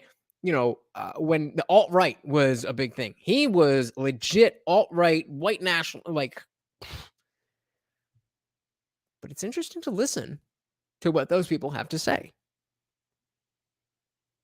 Even though you're going to disagree with mostly everything they say, their worldview, not all of them, but I'm talking about Gavin McInnes specifically, and people who are similarly not, normal. The way, like their internal logic, their conclusions may be incorrect, but their internal logic of, well, this happened, so that happened, so this is how it is, or whatever. It always makes sense. They always have reasons for it. These people don't get followings by just spewing random bullshit. If it is random bullshit, they're at least packaging it well. But for the most part, the bullshit is based on realities that people are just not aware of. Dude who was funny and then would occasionally make some points that you're like, oh, there's actually something to think about. And when he said there, and then he makes some other points. You're like, I don't know if I really agree with him on that. But he was a funny guy. Who was fun to hang out with. It was the Proud Boys was a ridiculous thing. It was just like, oh, let's get this group of guys hanging out together. And it was off the song "Proud of Your Boy." It was all joking around. Yeah. And then little by little, what kind of happened was like, then Gavin started doing these speaking gigs, and Antifa people would show up and were actually like roughing up people who were in the crowd. And then he was kind of like, okay, well, we got this group of our boys club or whatever. Hey, we got CMT in the building. Welcome. How you doing? He's like, hey, Proud Boys, make sure these Antifa guys don't fucking rough anyone up. And I will say, I think that he got a little bit sloppy. I remember talking to him about this at the time and being like, he would just do things where he would be like, calling on all Proud Boys, we're gonna fuck up Antifa at the next thing. Yeah, but even Trump said stand by and sit back. I mean, come on. But it's just like, you're like, dude, that's gonna be used against you now. That's gonna be, and then a few of his people, man. That was a bad moment when Trump was like, stand by or stand, whatever he said. It was just like, that's weird. That's weird. What I know that you're just like, you don't know what to say. I can see that because I don't have Trump derangement syndrome, but that was weird. That was not the best way to handle that. You guys know what I'm talking about? When he was talking to the Proud Boys, I want you to stand down and stand by. Like, what does that mean? Got in like fights with these guys and fucked up some Antifa people and ended up like, getting charged with like crazy fucking, but half of them are FBI agents, Dave. Yeah. Provocateurs. No, but I'm with you, but at the same time, this is why, dude, like you always, if you're going to be in any of these like dissident like circles, you got to be really careful about that shit. If you know that all of that can happen, you got to make sure you're not leading your people into a bad situation. So I think Gavin's ultimate crime there was that he took the whole thing as a goof and didn't quite realize how serious that this was going to turn, like that. It was like, oh no, you're actually like, you're becoming like an enemy of the government, and that's serious. Like they're serious about it. It's like, look, if you're going to have security at any of these events, you have to hire private security who's professional security. You can't just have your group of people go fucking get into street brawls with people. And then above all, I've said this before, I'll say it again. Anyone who follows me, anyone, the libertarians who listen to me, anyone ever tries to convince you to do something illegal, treat that person like they're a fed. No matter what you do, keep it peaceful, keep it legal, because they're waiting for that. They're waiting for the opportunity. And essentially, look, they're doing this whole investigation on January 6th. I still haven't heard anything satisfactory about this Ray Epps guy. So let that be, if nothing else, let that be what you take away from this. If you are ever in a situation where you're trying to be politically active and somebody is pushing you towards violence, not only is that a bad idea because it's illegal and it doesn't help your cause. Look at the numbers. Look at the approval rating of BLM before the summer of 2020, the summer of love, and after. Not only does it not help your case, not only is it illegal, but as he just mentioned, they are out here. They are trying to get you. They're trying to get all of us, but they're trying to goad you into doing something that they can treat you as a national enemy. They don't do anything else except try to what's her name? Try to kidnap Marjorie Taylor Greene. It was all a bunch of feds. Know where you stand. And if you have your values in check, then you don't have to worry about that. That was this big barrel chest motherfucker who's encouraging everyone to go in, storm the Capitol, storm the Capitol. Tomorrow we're going to storm the Capitol. And then all of a sudden, when they storm the Capitol, he bails out. And while they're throwing the book at everyone else, you know, everyone there is getting charged as a terrorist, or they're going in solitary for a year. MAGA grandma. Yeah, right. Grandma's got to go to jail, you know? But yet this dude, who's right on tape, encouraging everyone to storm the Capitol. Arrest Ray Epps! The FBI's not interested in throwing the book at this guy. And then, do you remember that part where they go, where they finally said something about it, like on the news, where they were like, the New York Times called it a conspiracy. Yes, they go, well, we spoke to Ray Epps' lawyer, and he said he's not. Well, technically, it was a conspiracy. Just a conspiracy on behalf of the FBI. A fed. Yeah, So, literally. Case closed. Okay, so That's there you go. And see, so to bring up two trolls that I did, or, you know, I confronted AOC, so I called her the big booty Latina, and she went in for 3 hours, voted on stuff, and immediately came out and proceeded to throw the Capitol Police under the bus and said the rioters were let in because there were magnetic doors. They couldn't even open those doors without somebody letting them in. So she exposed that. And then on top of that, that was actually a good, we like to call it how we see it here. And it's ironic that on the same day that he did that Alex Stein was, oh, my favorite big booty Latina. On the same day, as soon as whatever she was going into the building, into the Capitol building for, on her way out, she, I don't know who she was talking to. I don't know where the video is from, but she was talking about, like, how come we haven't investigated any of the Capitol Police? We see on video that some of them are letting people into the Capitol building. You know, and even though she's just thinking about herself and making herself a victim yet again, she ain't wrong. She ain't wrong. How come all of these civilians are being locked up without bail, and the Capitol Police are just, they're good. They're good. Dan Crenshaw. Gosh, what was my second point with Dan Crenshaw? But I called him out. Gosh, I had a second point about Dan Crenshaw. But my point being is Ray Epps was obviously they don't want to investigate him. And this is my point. So I went and I called Dan Crenshaw eye patch McCain, and then all the left wing media came on his side. Crenshaw gave them a quote saying that I assaulted him. So then I had to put out 3 different camera angles from other people proving that I didn't assault him. Yeah. Yeah. So my point being is the left wing media was on. I did not hear about that. Is that why? Everybody jumped off that bandwagon? I was seeing Dan Crenshaw everywhere, and then he just disappeared. Is that why? And that's the same thing that they did for Ray Epps. I think it was like the New York Times, the Washington Post, like, this is a right-wing conspiracy. So if anything they say, just believe the opposite of the mainstream media. So if they say he's not a Fed, that means, oh, ding, ding, ding, he's a Fed, in my opinion. Yeah. Well, it was it's interesting that they asked who was it? It wasn't Garland, but it was maybe like the number 2 at the Justice Department. They asked him if there was any federal agent provocateurs. Spit it out, Dave. Yes, provocateurs, or if there were any like informants who were there in January 6th, and all of them said we can't comment on an ongoing investigation. So they wouldn't even say no. They wouldn't even say, like, they won't even tell you this. And then they say, oh, I can't comment on an ongoing investigation. Meanwhile, they comment about it all the time. They talk about January 6th. So there's like tons of things that they say. If there were no feds there, they could easily just say, no, that's not what this was at all. And they literally won't say that under oath. So there's a lot of shady things around January 6th. Who knows exactly what the truth is? But you can recognize that, like I said this the night of January 6th, so we did a live stream about it, where I was like, this is a gift for the Democrats. And this is going to be perfect for their narrative. They're going to use this to usher in the domestic war on terrorism and crack down on everybody and look at so it's the best you can hope is, like, if you're the Trump people, if you could talk to them, be like, just don't enter the building. You would have done so much better. As silly as it probably seemed to you at the time, that it's way better to just not enter the building and not go to jail for 5 years and not give the corporate press this bullshit narrative. Yeah, but Dave, that's not even enough. My buddy of mine, and I was on a live stream the day he was driving up there. I was like, dude, this is going to be some sort of false flag. I'm telling that because I'm a conspiracy theorist. I have a show called The Conspiracy Castle. I'm anti-establishment. So in my mind, I was like, oh, this is going to be some fuddy-duddy thing. Like, because everybody thought like, oh, we're going to go decertify election. Well, he didn't even get in, but he grabbed a... So Jihad, nothing on this? We're just saying things. We don't do that on this channel. Come on, bro.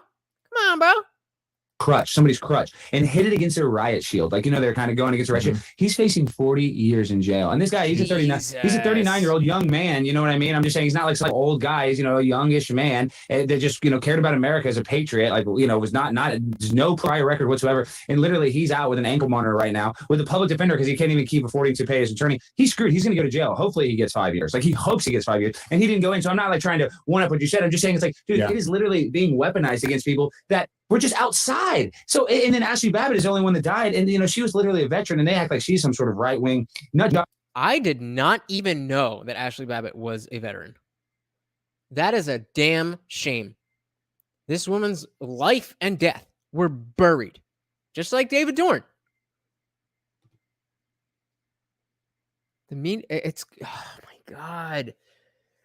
This is why I had to take a break from I wasn't gonna miss streaming to you guys, but before, was it today or yesterday? Before yesterday, I hadn't been on YouTube for almost an entire week because this is all I do.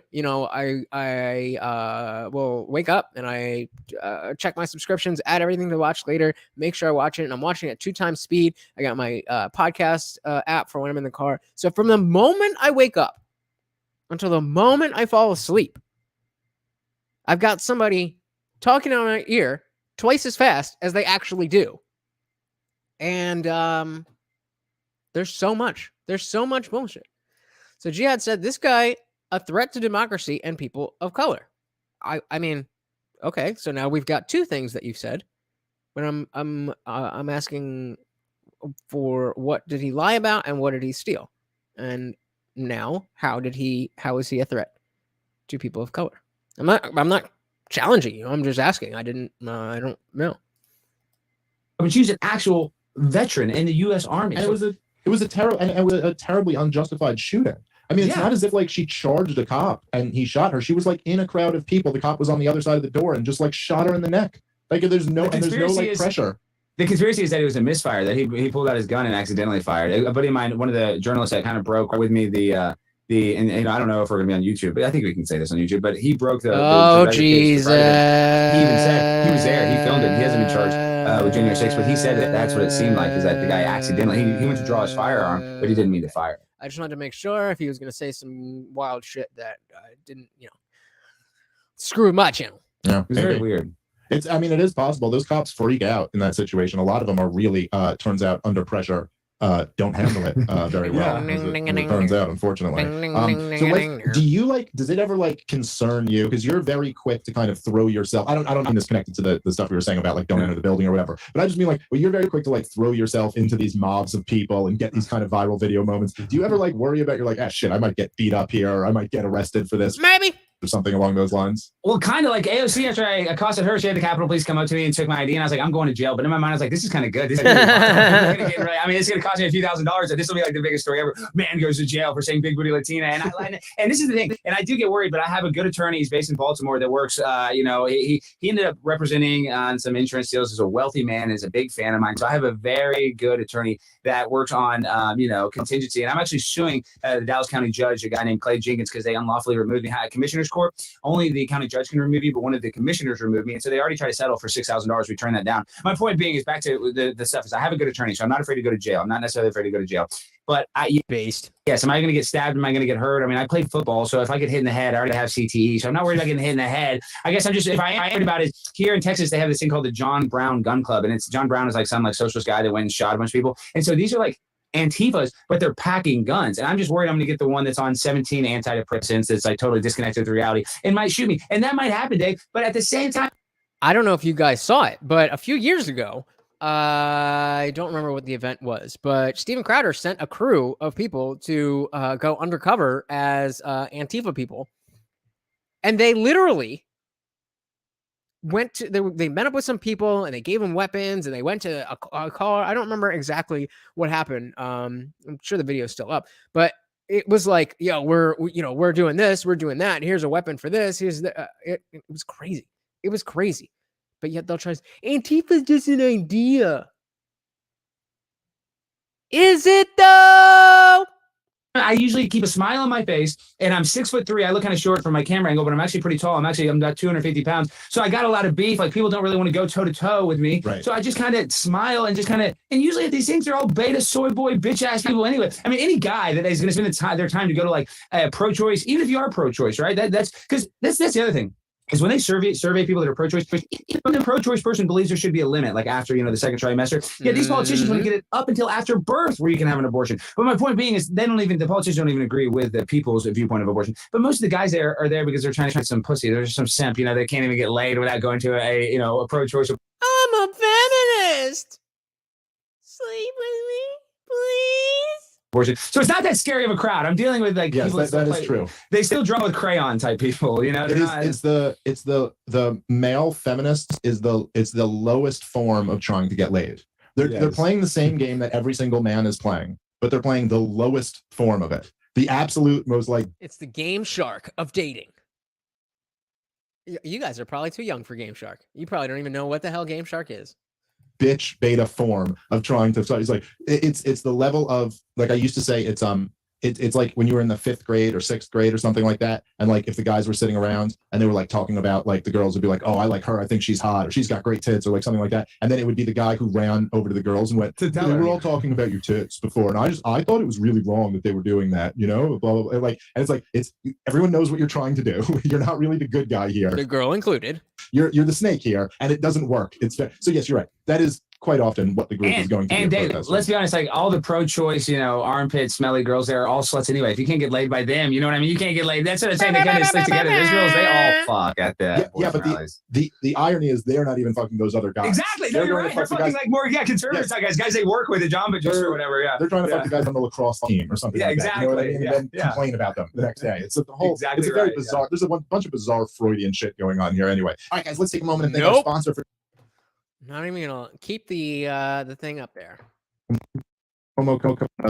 Was there, because I know you said all the auto parts you need at amazing prices. Let's get back on the show. Did you was there, because I know you said you've been podcasting for like 3 years now, but it's really been over the last year, like 6 months to a year, that I've seen all your viral videos popping off. And even before the AOC one, you had the ones where you're going to these city council meetings and shit. Was this something that you kind of thought out? You were like, okay, I could go create these hilarious viral moments. No, okay, so now this is my first time with you, and I tell this story all the time because I do a lot of podcasts. I know you do a ton of podcasts, and so this is how it started. So I worked for the television show Cheaters. It's a show where we catch people cheating on their husbands and wives. Yeah, I know the show. I signed an NDA, so I can only say so much. But basically, the host of the show is a guy named Clark Gable. His grandfather was a Clark Gable from Gone with the Wind, one of my very good friends.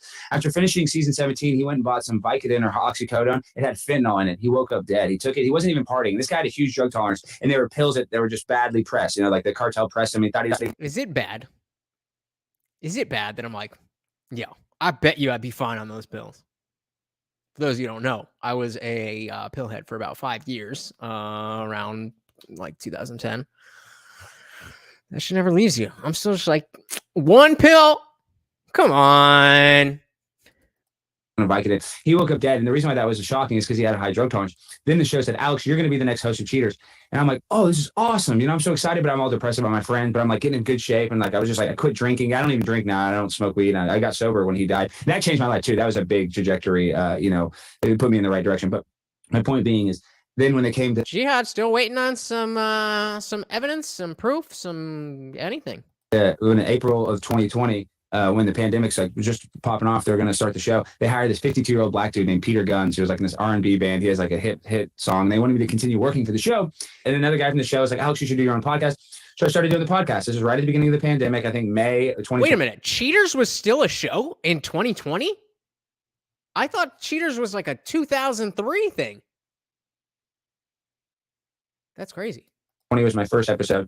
So then I started going to city council meetings serious, Dave. I was like, you know, they shut down the water fountain. So like, and this is in Texas in May, it's 200 degrees and you don't have a water fountain for your dog. I walk at the park, Bachman Lake. They shut down the public restrooms and put these shitty porta potties. And if you're in a porta potty in Texas, it's baking in the sun. That's the last place you want to take a piss. Like you walk in there, it smells like hell. And so Jersey parks, the bathroom is never open. I'm not like all over the state, but the ones that I like, you know, I'm for those of you who don't know, I am a private dog trainer. So usually do lessons in the home, but then eventually we'll say, okay, let's go meet at this park or that park. The bathrooms are never open. There are water fountains there sometimes, but never.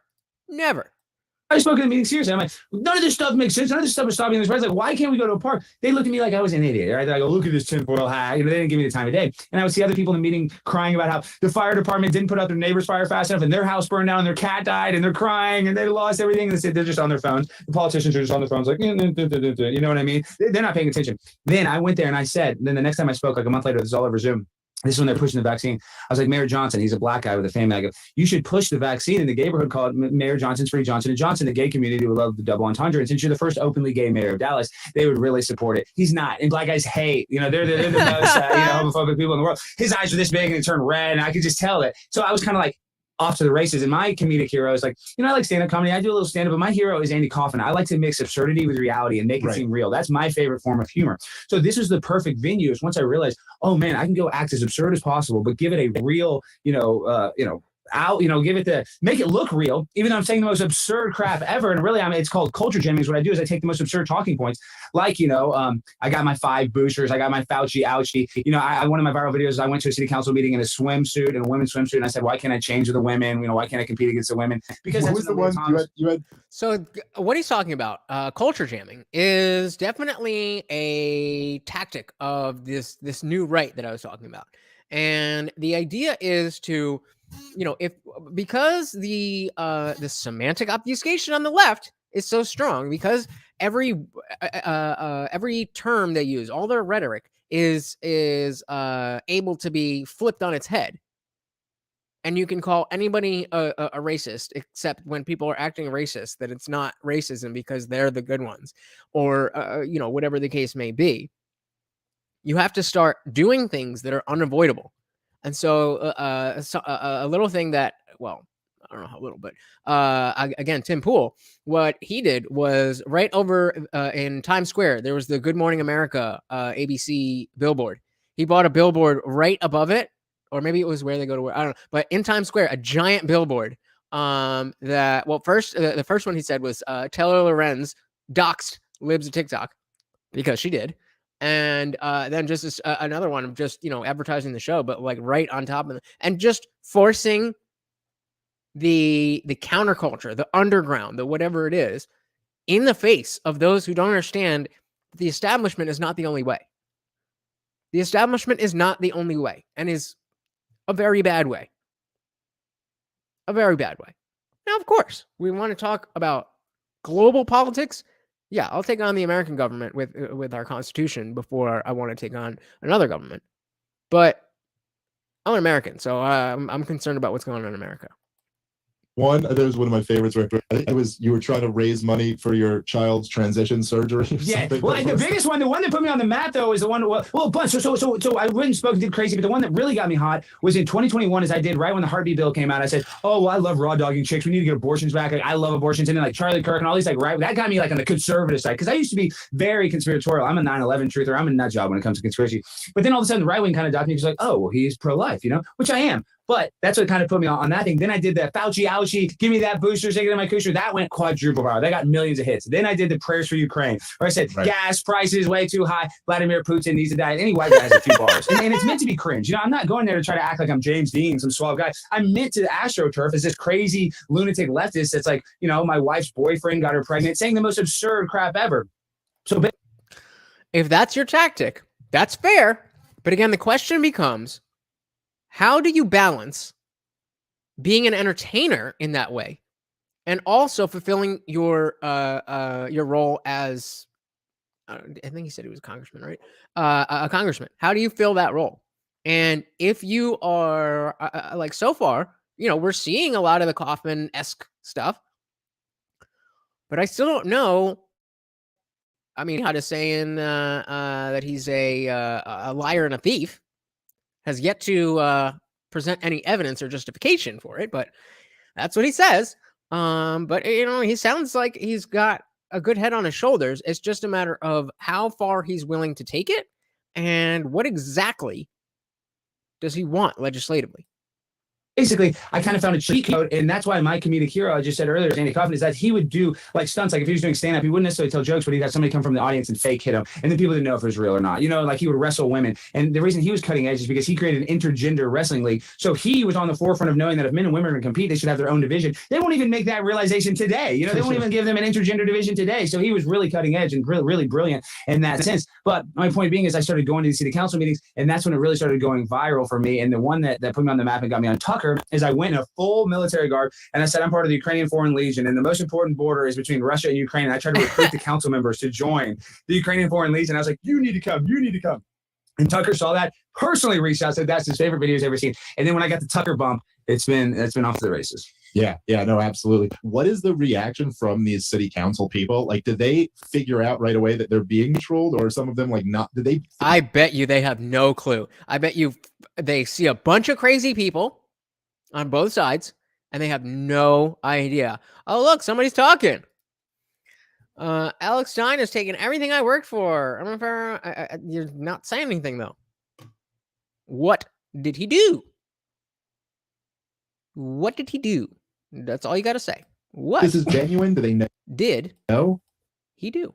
Well, I just had a video in Las Vegas where I literally said some absurd stuff, and then they kind of found me out at the end of it. But it's better when we don't break the fourth wall and they don't know that I'm trolling. Like I keep the bit the whole way because that's how you do it. But sometimes people just, the viewers, they kind of like to see the fourth wall broken because they love the cringe and awkwardness, like a Larry David sketch. Not that it's the same as Larry David. That's why you watch it because you want to see that awkward interaction where like you're trolling us. Get out of here. People like to see the kid gets into the principal's office. So people like that. But personally, when I'm doing it, I don't want to give up the facade. I want to make the absurd seem as real as possible. So I don't like it when I get outed. But now because in city councils aren't that big, I've had enough viral videos. City council is probably not a city council member that's not seen one of my city council videos, right? Yeah. Even so, but this is why I've transitioned. I've evolved. So, I'm a contributor to Blaze, but I have my own show coming out on the Blaze at the end of September. I definitely want you to come as a guest when you're in town. But my point being is on the show is I'm going to rip off. I want to be like the conservative version of Ali G, where I have guests in my studio, but I want to go out and I want to do this culture jamming in person where I'll maybe interview somebody as Alexandria Stein, or not necessarily go like I'm going to DC in September and I'm going to hire a Chinese woman to be an actress, and I'm going to confront Eric Swalwell and say this is Fang Fang, the Chinese spy, and that she's pregnant. That's hilarious. That is hilarious. Guys, I did drop the link. I pinned it. Panel time is open. Come on up. Tell me what you think about all of this. Tell me what you think of Alex Stein. Tell me what you think of Marjorie Taylor Greene. Tell me what you think.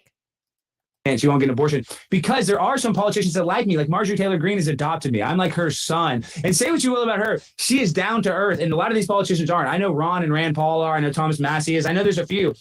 MTG is one of them. So I told you, Mackenzie, if you're still here, I urge you to take a deeper look. I'm not saying she's not off the wall, but in terms of batshit crazy and in terms of relative to what other Congress people are like, she ain't that bad. I think now I kind of have to evolve into Allergy where he got recognized, where you just kind of have to control these people in real life, not necessarily on their turf. You have to take them off their turf. Like I took AOC off her home turf, even though it was the Capitol steps. I wasn't in a meeting where she had no power, and that's where you can really get them.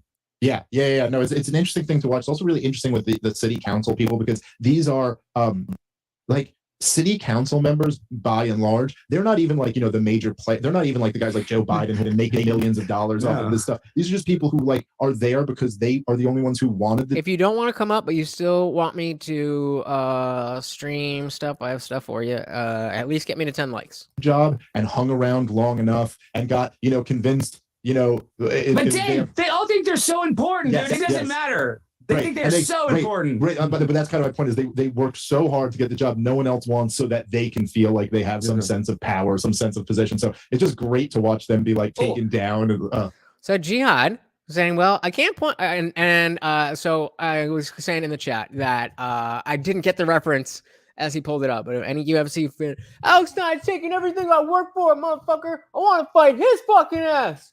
That's what Nate Diaz said to get the Conor McGregor fight. I should have known that, but good joke. But seems like we're going back to serious world. And Jihad says, okay, well, I can't point at anything in particular. I just don't like him, and he sucks.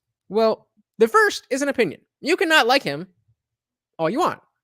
But if you're making a claim that he sucks, you have to have something to back that up. So just delete that part. And you're not committing any type of fallacy. You're not committing any type of empty claim. You're just expressing your opinion. You're allowed to have your opinion. You're allowed to say, I don't really know what it is. I can't put my finger on it, but look at that face. I just don't like him. That's completely fair. But if you're going to say he sucks, if you're going to say he's a thief, if you're going to say he's a liar, okay, show me the proof. Remember, this is America, Jack. You are innocent until proven guilty. Regardless of what Twitter says, you are innocent until proven guilty. They're like, oh yes, your diner, you're in a residential, you're zoned for a residential neighborhood. I'm sorry, you can't open your business there. And they think they're so cool, or like, oh, we're gonna turn this into a dog park. Oh, we're so important. We just made a dog park. It's like literally do nothing to help anybody, just waste people's time and money. And they have to, they're the ones that you have to like get an approval for, so you can build a shed that's 2 feet bigger than the standard shed outside of your house on your own fucking property. So that's the type of shit that you start with, going down the libertarian thinking, the road of libertarian thinking. And, just the very basic, like, I should be able to do what I want to do as long as I'm not hurting anybody. Then you try to just do a thing in the world, and you realize that everything is wrapped in rolls and rolls and rolls of bureaucratic red tape. And you're like, why does the government have its hand in here? Why do I have to pay this fee and that tax and that?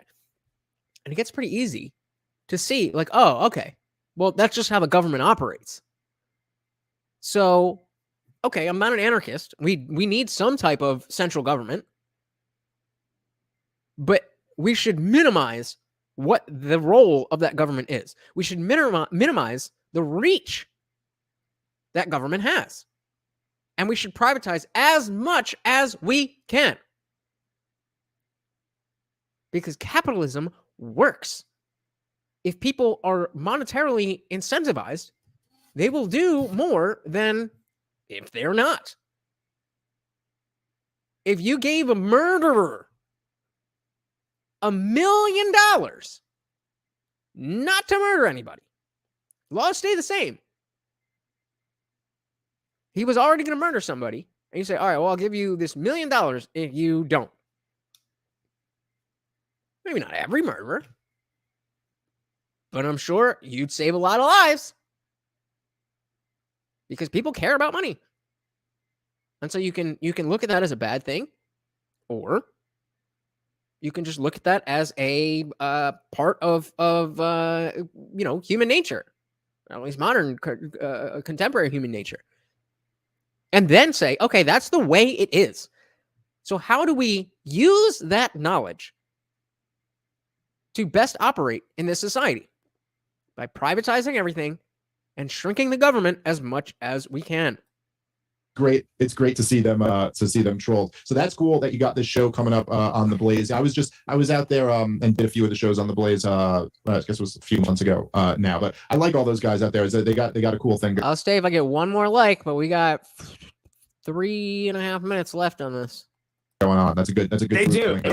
Well, and really and truly they do, because they're, or I'm happy to talk to any of you guys. The panel is open. Link is dropped. not like, even though, Glenn Beck is, he's kind of the boss hog, he's like the, gets millions of listeners every morning. And you have the Steven Crowder. We're not talking about Tyler and Gass and the CEO and president of the company. They're actually really cool and based, and they're hip. That's the thing. That's what's going on with you, like Legion of Skanks. Like that's what the future of content. Like that's why I hate that he said hip, but he's not wrong. Brian Stelter's dying. I believe all these cable companies are going to die off just like the newspaper did. And we're going to get our media a la carte from the Daily Wire, from Matt Walsh doing documentaries, from people like The Blaze. When you create your own independent media company, InfoWars, whatever, From the Indian Jesus. it is, people are going to be able to have a Fire Stick or Roku. It won't even be DirecTV, and you'll be able to pick what you want to watch. Basically like what we already have, but it'll just be even more cohesive and more dialed in. Because I think that these legacy media companies, it's just guaranteed for them to fail, because these advertisers aren't getting a return on their investment by pumping up these shows. Like, when's the last time you saw a comedic show that lasted more than 2 or 3 seasons? Even like, ooh, I think I could a comedic show that lasted 2 or 3 seasons. A comedic show that lasted 2 or 3 seasons. I can't even think of one. You guys got any? A comedic show recently? What's the last comedic? Like a sitcom or something that's lasted more than 2 or 3 seasons. Oh, so Jihad says, play the video where he goes in front of the Vegas City Council and makes fun of junkies taking the jab on Fremont. He's punching down. Well, like I said, if I get 10 likes, get somebody to like the video. Otherwise, when this video is over, I am out of here. comedy shows don't make it. So much less news, just the whole digital media landscape is changing. And I think it's companies like The Blaze, Daily Wire that are going to kind of take off. And there's probably companies that we don't even know exist right now that are going to be huge hits in the next 5 or 10 years. Yeah, well, that's kind of the interesting thing about this whole landscape too, is you find out these shows sometimes, I'll find shows from like someone I never even knew. And I'm like, oh, who's this guy? And you're like, oh, he's got 800,000 subscribers on his channel. And you're like, oh, wow, that's as big as the biggest show on CNN, And Exactly. it's like, and I didn't even know this guy existed until then. You watch, you're like, oh, he's pretty good. You know what I mean? Like, there's so many more like that, and not like the examples you use, but there's like a ton of them out there. There's like, and it seems to me that because they're not under this kind of like corporate control, a lot of these people, not saying they're all perfect or I agree with them on everything, but many of them are much more willing and much more open-minded to like have some of these. All right, we got 10 you likes. can't go on, on CNN and say half the shit that you can say in these conversations, because they'll all just kind of clam up and then you'll never get invited again. So it is a profound change in the way that people get entertainment and information. I think it's very good, ultimately. And like you look at like Netflix will exist forever because they're the biggest, streaming service like that. But it's kind of like what Louis C.K. did forever before people were doing it, putting out the special on his own. Now, Andrew Schultz, you don't even need Netflix to really put out a special. And that will be even more integrated in 2 or 3 years, where it's like you'll just be able to get paid. And not that we can't put it behind a paywall, but it'll just be even easier to order the Dave Smith special. And I don't need it to be affiliated with HBO like back in the day. I don't need it to be affiliated with anything. It can just be the Dave Smith comedy special. Good call. Good call. The free guy says Cobra Kai is kind of funny. And they did go 3 seasons. So good call. I very much enjoy Cobra Kai. I was, I saw the Karate Kid movies when I was young, but I was real. I think the first one came out in 89, and that's when I was born. So I didn't have like a super big attachment to the Karate Kid IP. But the it was enough in the zeitgeist in pop culture that I really appreciated that show. I hope are they bringing it back? I hope they're bringing it back. I think they ended on a cliffhanger, right? That is going to be an example of how all content's going to be. The Dave Smith show, the Alex Stein show. Yeah. Well, it's interesting because like the old method, like in stand-up, was always that it was like, okay, well, you go to the comedy clubs to try to get really good at stand-up. You try to get really good at what you're doing, and then you want to hope someone will put you on TV, because then like a whole bunch of people can see you instead of it just being the 200 people in the comedy club. Now it could be 2 million people. Get to see you being really good, and then ultimately, if you do that enough, people like you, and then they become fans of yours, and then they'll come out to your shows, and then they'll buy your specials, and they'll do it. But now it's kind of like, well, we all have our fans, we have our following online, and then you're like, oh, and we have the cameras and the technology, and you're like, wait, so what do we need these giant corporations for? Like, why? Corporations or corporations? At this point, I'm just cutting you in on the action. You know what I mean? It's like, oh, why can't I can produce my shit? And today is just a different, there are these kids out there who have production companies who produce something that looks like better than anything that's on television now. You're like, oh, so it's kind of inevitable. I think that's part of what the censorship crackdown is about, is that it's like, this is almost their only way to keep this back in the box, is to make sure you don't have this alternative. And I'll even argue that it's the companies like Showtime and HBO, when you give a guy like Brendan Schaub a special. Say what you will about Brendan Schaub. I know he's tired of Rogan. I know you want to say anything. Oh no, Brendan Schaub! He said Mexican cookie. But he didn't deserve a Showtime special, and nobody watched it. You know what I mean? If he's really funny, he could just have the special on his own, and that flopped. I guess my point being is, like, these companies aren't even hip enough to know who the funniest guy is. They don't even know the Dave Smith. They don't even know, the Big J. I mean, they know of you guys, but you know what I mean? It's like they don't have their finger on the pulse as much as the audience, is my point. No, well, that was pretty savage. That was pretty savage. Brendan Schaub sucks. And that's like a deep cut. I'm telling you, I like this guy. Jihad, yeah, I need that information before I go, and I'm all about this dude.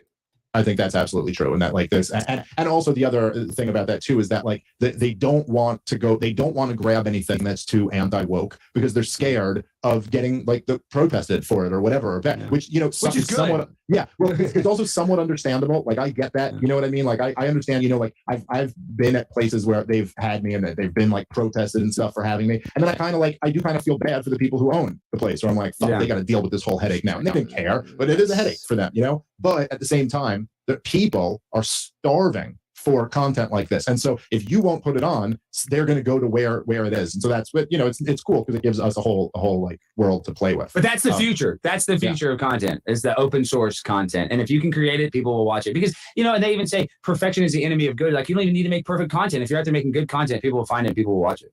I hope so. Yeah, well, you're certainly doing a good job of that, and as long as you're out there triggering progressives and warhawks, you have my full support. I love watching it. I can't wait to see what your next viral moments are. So thank you so much for coming on today. I appreciate it. Where can people go find your stuff? Hello, I do not know how to read that name, but no, this is not a rap contest. But if you want, the panel is open. If you want to come rap, that's you can definitely do that. Jihad says, this man activates my deepest insecurities. Stop him. Maybe that says more about you than it does about him. I think we're done here, right? Well, just go follow me on Twitter. We're done here. So Jihad, is this the video that you were talking about? For 40 years out on the strip. I helped build this town. Thank you. And I get a slap. Anyone else on the public comment, please come down, state your name for the record. Oh, Jesus. Hello, Mayor. My name's Alex Stein, and after hearing that testimony, it just shows me that Las Vegas is really not heading in a good direction, because after my experience, hold on, this is pretty. A couple nights ago, I had a very terrible experience where I think that these casinos take advantage of people by giving people free drinks. Wait, excuse me. You said your name was Alex Stein? Yes. Okay, thank you. What I'm saying is, these casinos give people free drinks, and then they become vulnerable and then end up gambling more money than they have. Yeah. And I was a victim of that. And I lost a lot of money. And I'm facing a lot of issues right now. My wife's boyfriend recently got her pregnant, and I'm here for a church event speaking for, I'm a member of the Church of Scientology, and I don't normally drink, but I'm very vulnerable. I'm in a position now where I don't know what I'm going to do, because financially I'm going to have to take care of this baby potentially, because he's out on parole right now, and he has an upcoming case where he could be facing a long time in jail. So potentially I'm going to have to financially support this baby, and I come to Las Vegas for a work event, and I get fed alcohol, and I get entirely way too intoxicated. I go to the ATM, I use my credit card. They make it very accessible to be able to gamble with my credit card. You know this, Mayor Goodman. Shit. They make it absolutely incredible. This is culture jamming. This is awesome. Accessible, Councilman, to be able to take all I have. And now I got to go back to Clearwater, Florida, and I have nothing. So after this, after I start drinking, I'm very distraught. And the one good thing about this city, I will say, the one good thing is, of all the cities I've been to, it's the first city. Last night at 4 a.m., I saw multiple people on Fremont Street taking the vaccine. That's the only place I've seen a 24/7 vaccine operation in the United States of America, and that's here in Las Vegas. I saw lots of people on Fremont Street doing the vaccine, and I want to commend you the one thing. But the vulnerability of the tourists that come here, like myself, you're preying on people like me. And then he said it's He said the one good thing about this. Good job, Jihad. Good job. I end up meeting a nice Filipino girl. I take her back to my hotel room. Come to find out, I cost money for her service to come to my room. Mary Goodman. I end up having a good time. We start kissing. We take off her clothes. She has male genitalia. She's a transgender. Mary Goodman. Excuse me. We're in a public venue, and I think. What happened? So listen, I'm at a meeting. They cut the mic. Please, could you please, excuse me, could you please be calm and whatever? You're preying on me, Mayor. You know, when I'm out there, I'm vulnerable, and now I have male genitalia with breasts. It's very confusing. How can we track that? Excuse me. I think unless I told you they would take him seriously. I told you they would have no, like, think of that episode or number of episodes of Parks and Rec where they do like the city hall meetings. And Leslie Knope is just like, all right, here we go. And they go in and everybody just starts screaming. That's what these things are like. And I'm sure they get a lot of people who sound just as crazy as Alex does. And those people are serious. So for, this is a good performance. I got some more for you. Do you have an issue that we can address? No.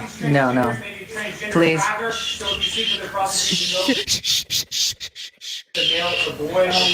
Please, you do have issues. Be calm and just take one day at a time. Try. Pay for my wife's boyfriend's kid. That's not our responsibility, sir. They gave me all the alcohol. Sir, this is not the first council meeting you have come into. You actually go through council. Yo, he's been there before. And they still gave him that much time. Oh my god. So does that mean? So what does this say? Why is that cut off? Council. I don't know what that is. That's hilarious. He's been in here before, and he's done this before, and they still let him go like that. I mean, obviously you got to let him talk, but like, that's awesome. That's culture jamming. Council meetings across the United States and do this performance. So please leave our chambers at the moment. Thank you. That's a performance now. A chick with a dick's a performance, okay? You need to remove him. Marshals, remove him right now. This is ridiculous. Goodbye. Goodbye. But you know how Goodbye. But you know what the deal is. Jesus. He needs help. Well, he does. Yeah, well, see, now you can talk behind my back, you kick me out, you're gonna talk behind my back, you're taking my, I'm the chick with the dick. Yeah, he gave me a chance. Okay. Anyone else wishing to make comment today, please? This is a first, in 11 years. That That was great. All right, I got a couple more. I got fucking 1 second. Yeah. Protest how they want to murder babies. They're losers. This is the future. These are young kids. People are going to watch it. These people are baby murderers. Yeah, that's exactly how many I got. These people are literally murderers right here, and everybody's going to see this, and everybody's going to know. You are a baby murderer. You know that. Whether you want to admit it or not, you guys murder. I had no idea that he did shit like this. This is awesome. I'm not even that, like, I'm essentially pro-choice because I don't think the government should have the right to tell you what to do with your body. Still think abortion is immoral, but that's besides the point. This is fucking hilarious. Babies, you're disgusting. Look, they're playing cards. Look at this. Look how pathetic these signs are. This is disgusting. I mean, look how disgusting this is. I want to murder babies. This is pathetic. You guys are losers. These are pathetic losers. These are baby murderers. I'm not touching you. These people are baby murderers. This is pathetic. This is the world we live in. These little kids sit here and they protest and they want to kill little kids. It's pathetic. It's sad. So what are you guys doing here? So the sign says, if you think for 1 second that am I supposed to know what that sign means? The second that the Capitol will ever treat us fairly, you are lying to yourself. Okay. Legalize it? You don't think it's bad? Really? Wow. A human right. There we go again with the left talking about privileges as if they are rights and denying rights as if they are privileges. Pro-abortion.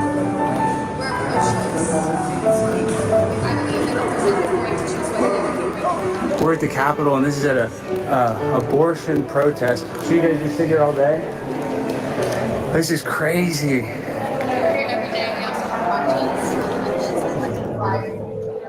I love the music. Well, shouldn't they use protection? Even if we use protection, it's only 99% effective. 90% of protection, contraception is only 90%. So I'm pretty sure it's 98, but you know, who's counting? like the baby, though, you don't think it's bad? It has a heartbeat and stuff, and you just kill it? What do you think it is? I was thinking that because this is the argument. This is the position that it's not a baby.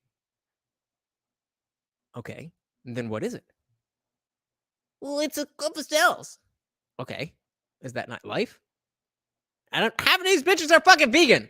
But it's not going to grow up to be a dog. It doesn't matter what it's going to grow up to be. Bill Burr just put out a special somewhat recently, I think, right? And one of his bits is about this.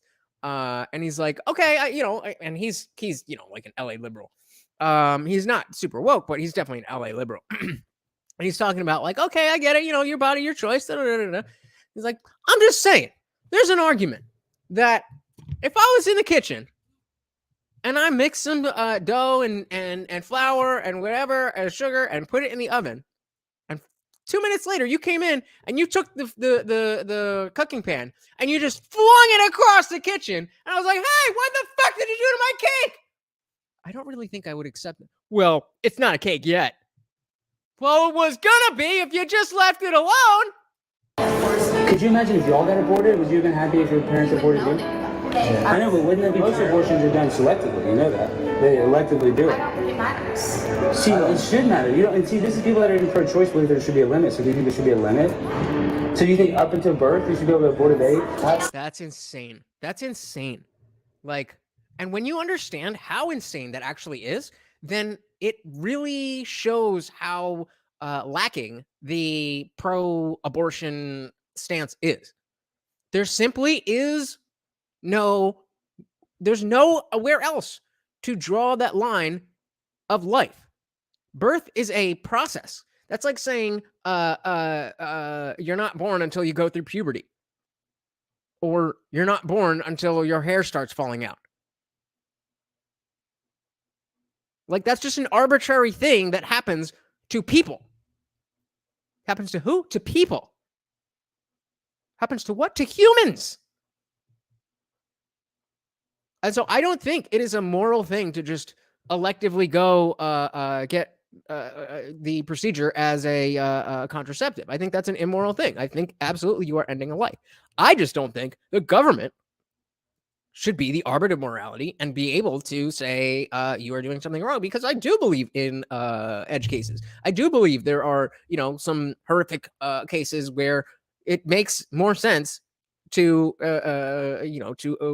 end the fetus. And I don't think the government should be stopping that. But that doesn't mean that I support it.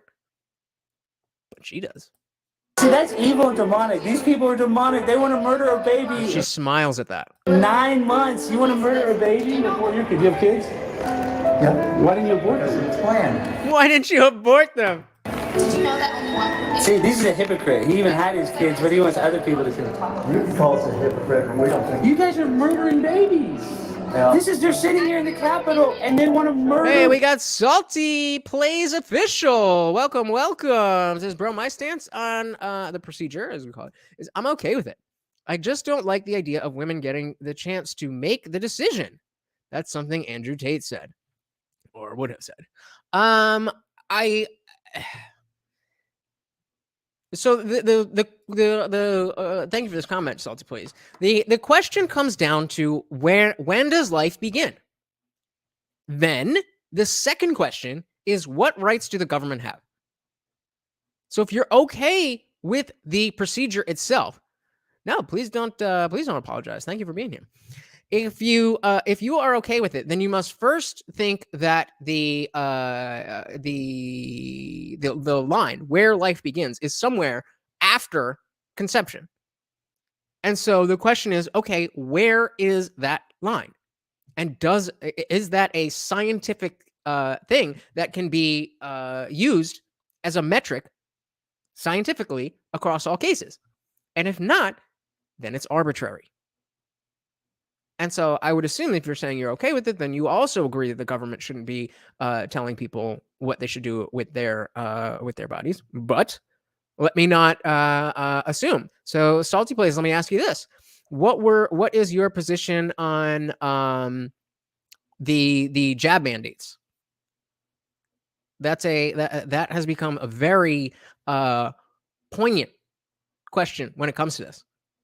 And Salty Plays, I'm not talking about you specifically, because I don't know if you feel this way, but so many people were all about the jab mandates after years and years and years and years and years of saying, my body, my choice.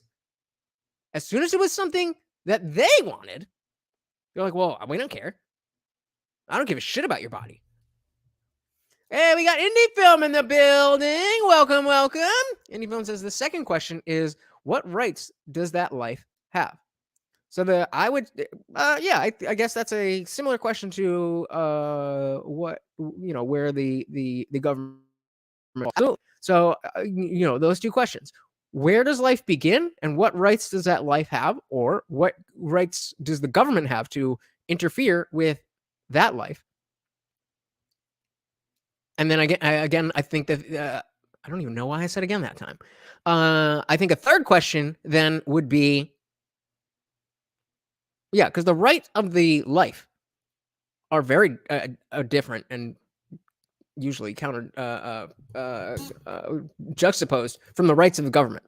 Does the life have a right to continue? Is the second question. And the third question is, does the government have the right to discontinue that life? Interesting. Jihad said there's a new video from this derp. I don't know if you like him or not. I feel like you're on board and you're just playing around because these are great. And you keep telling you know all of his videos. So he says there's a news video from this dirtbag on his Twitter if you want to play it. I follow him. It was uploaded about an hour ago. Sure.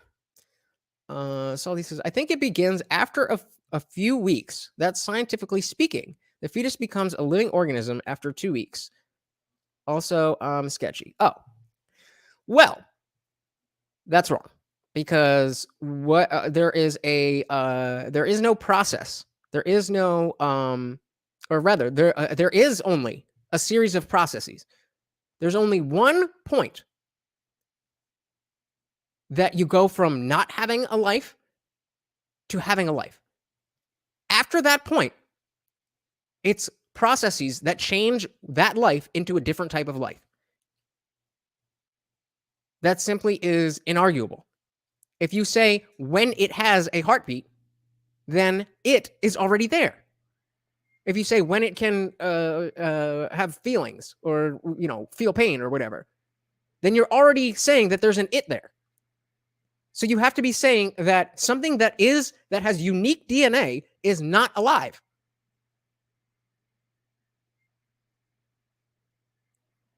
How is that a thing? I mean, amoebas and we have single-celled organisms that are alive. So, Salty Plays say, I feel like people are entitled to the procedure because the idea of sex is a human thing. But to be honest, just because it's a human thing doesn't make you entitled. I don't know if you know this, buddy, but all living things have sex.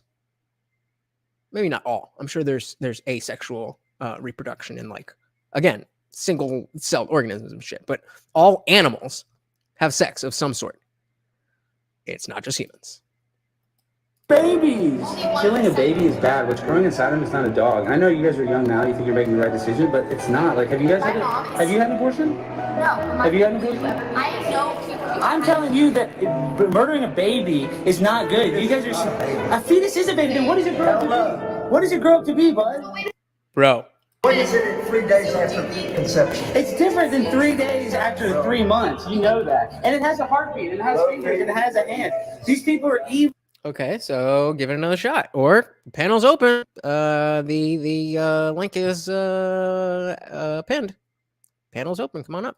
These people are demonic. They want to murder babies. They sit here in the Capitol and protest how they want to murder babies. They're losers. This is the future. These are young kids. Oh, yeah, people are going to watch it. These people are baby murderers. Yeah, that's exactly how many I got. These people are literally murderers right here, and everybody's going to see this, and everybody's going to know. You are a baby murderer. You know that. Whether you want to admit it or not, you guys murder babies. You're disgusting. Like, they're playing cards. Look at this. Look how pathetic these signs are. This is disgusting. I mean, look how disgusting. Look how disgusting this is. I want to murder babies. This is pathetic. You guys are losers. These are pathetic losers. These are baby murderers. I'm not touching you. These people are baby murderers. This is pathetic. This is the world we live in. These little kids sit here and they protest and they want to kill little kids. It's pathetic. It's sad. Look at this. This is pathetic. Do you like abortion? Yeah, but these people are having. There's just little kids out here trying to abort babies. This is a sick. Yeah, you want to have an abortion. It's depressing. It's sad. You want to murder babies. You need to look in the mirror. This is pathetic. These guys are sitting here protesting. They want to protest the murder of babies, innocent children. They do not respect life. Yet none of them got aborted. Think about that. Now the cops are protecting the abortionists. It's just sad. It's pathetic. Well, I'm here at the Capitol. We're talking to some cops. This is the future of America. People want to abort babies. They sit here all day. It's very sad.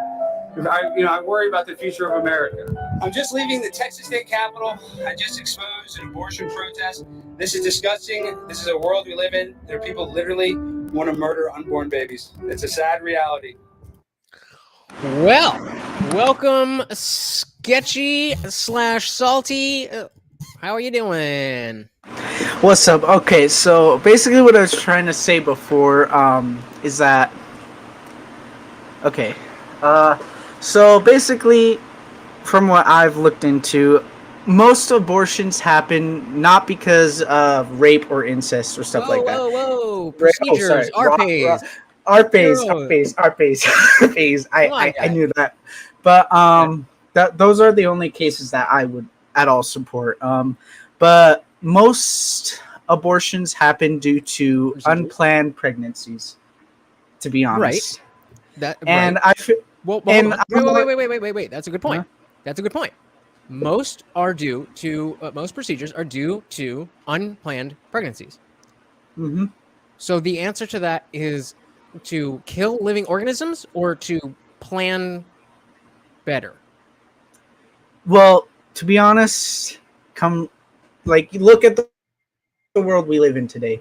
And condom breaks do happen. That's unfortunate. All right, but there's birth control, the after pill. Right.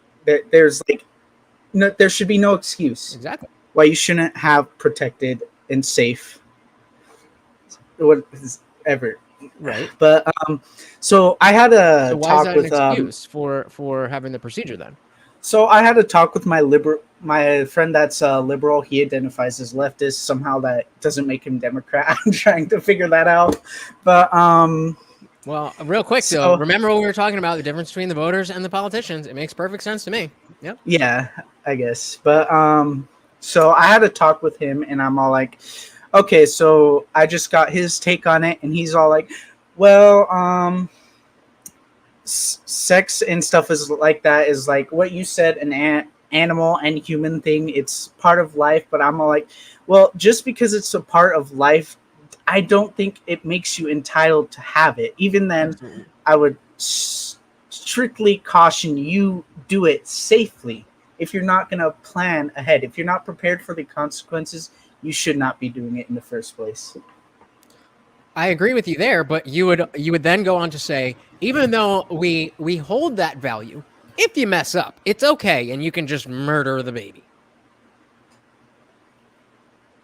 That's your position, or no? No. Okay, so because earlier, so let's back up then and break it down. And so originally you said you said you were okay with it, and so I said the first question then is, when does life begin? So let's start there. When do you think life begins? I was quoting a meme there, but so I think life begins.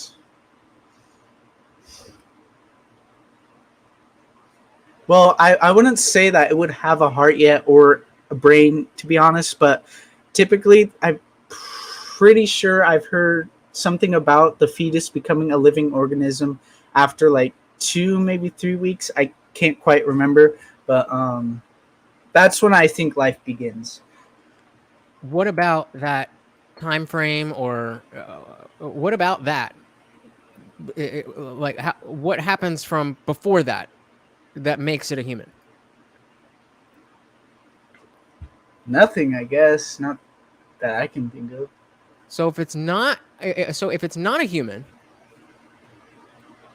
and nothing happens to make it become a human, but it's born as a human, then clearly that's the whatever arbitrary point you're talking about is not the beginning, because you're saying it's already a thing. I know, but my stance as a pro-lifer is like, what right do we have to deny something a chance at life? You know what I mean?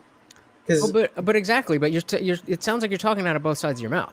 On the one hand, you're saying it's totally not okay, but I want to allow it. And the thing is, there is absolutely a way to say that where it makes sense. I'm just curious where your personal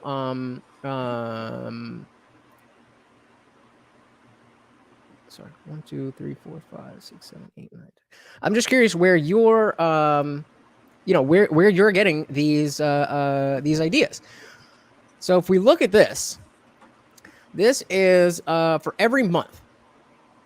So this is 1 month. This is, at conception, 1 month, 2 months, 3, 4, 5, 6, 7, 8, and gets born here. So which one if this is number 1, number 2, and this is number 10, which number is okay to end, and which one is not? Where do we draw that line? Here or here? Here? To be honest, I don't even know. So I wouldn't even know. So my argument is that from here here being before this exists, this whole thing, this entity, which eventually becomes a person, this person does not exist over here in the before time. Then we can call this line the bang line. You bang, and then you get this. When the egg is fertilized, then new DNA is made. That doesn't happen anywhere else here.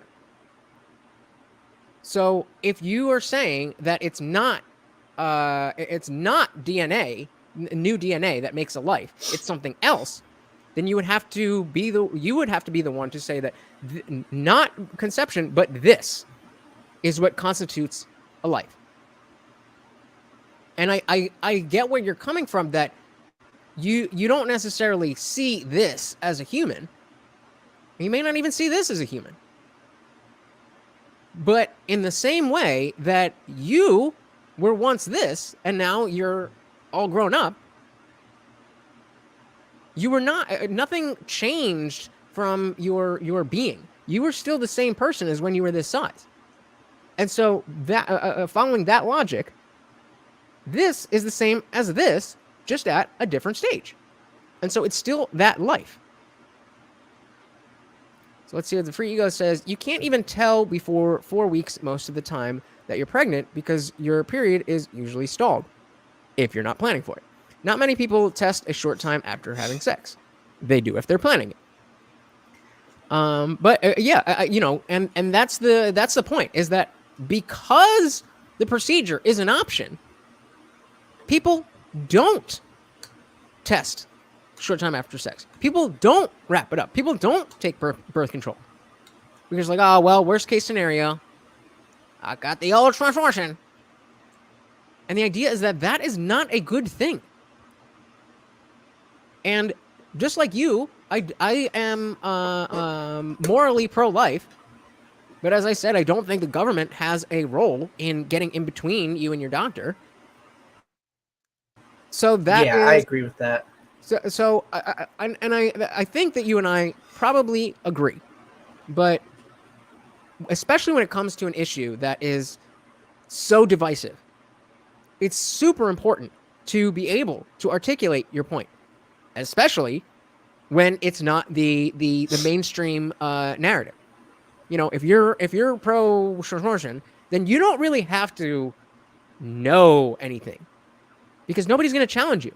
You can just go to the emotional argument. My body, my choice. But when you say, okay, well, actually, I don't want babies to be murdered,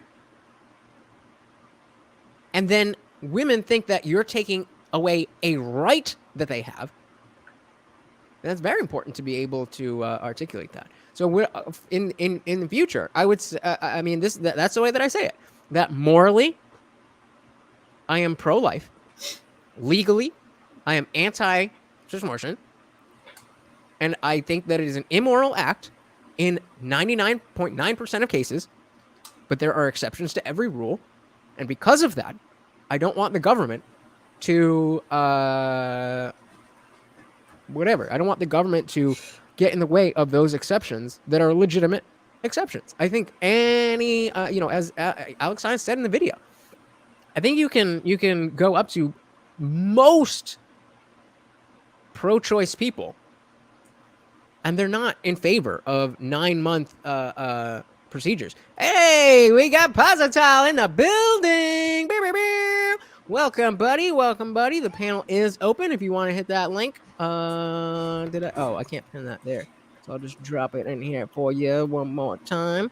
But yeah, I think it's super important to be able to say that, because then you're going to be faced with somebody who is slightly better with the words and has the establishment on their side, and now you look like a bigot and a misogynist or a right-wing nut or something like that, when you're actually correct and you're actually morally, philosophically, logically, and scientifically accurate.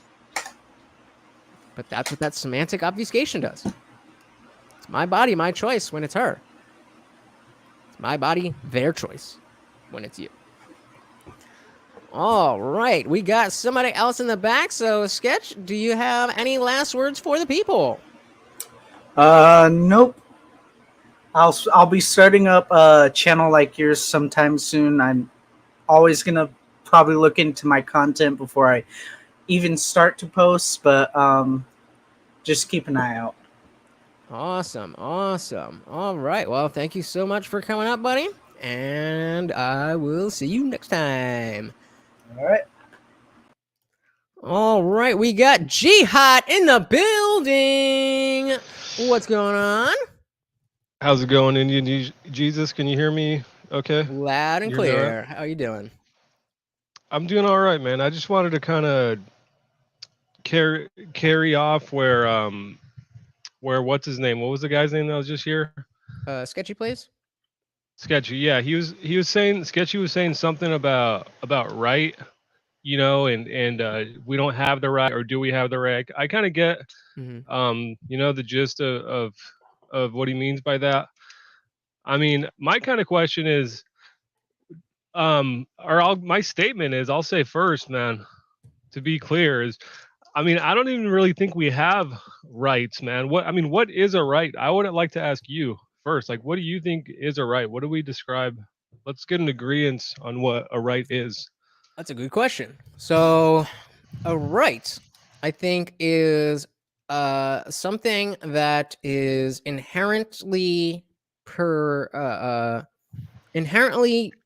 permissible or inherently right earned. earned or deserved Okay, simply according by. to who though? Not to cut you off, but my question is like according to who? So for Right? me, it would be according to the Constitution, according to the founding fathers. To a lot of people, Right. it's The according to God. Constitution's a piece of paper. Right. Not to make light of, I don't hate the Constitution or No, no, anything, no, I but understand. Yeah. it's a piece of paper, and the forefathers are all our forefathers are all dead, right? The founding Right. fathers or whatever. So it's So yeah. I who mean, enforces it? the government, the government and the people. So we continue to, even though those people are dead, then we've taken what they've said and what they've prescribed for our country, and we've decided with a decent amount of change. There's been what 20 something amendments to the Constitution. Yeah, so there's some amendments that are not even amendments anymore, right? Like prohibition of alcohol. Right. Wasn't that an So amendment? so yeah, I think that was an amendment. I think so. I don't Yeah, remember. it was. But I don't remember which either one. way, let's say it was. Then that's a perfect example of they say that the Constitution is a living document, and the idea being that we can we have the core of what we believe, and it's not there is no if you're trying to drill it down to something in physical to the universe, like do we physically have rights? Like, no, rights are a social construct. Exactly. But that doesn't mean that they're not real, and that doesn't mean that they're not valuable. And so a comparison could be the love you have for your children. Do you and I'm not saying you specifically, I don't know if you have children, but yeah, I get you.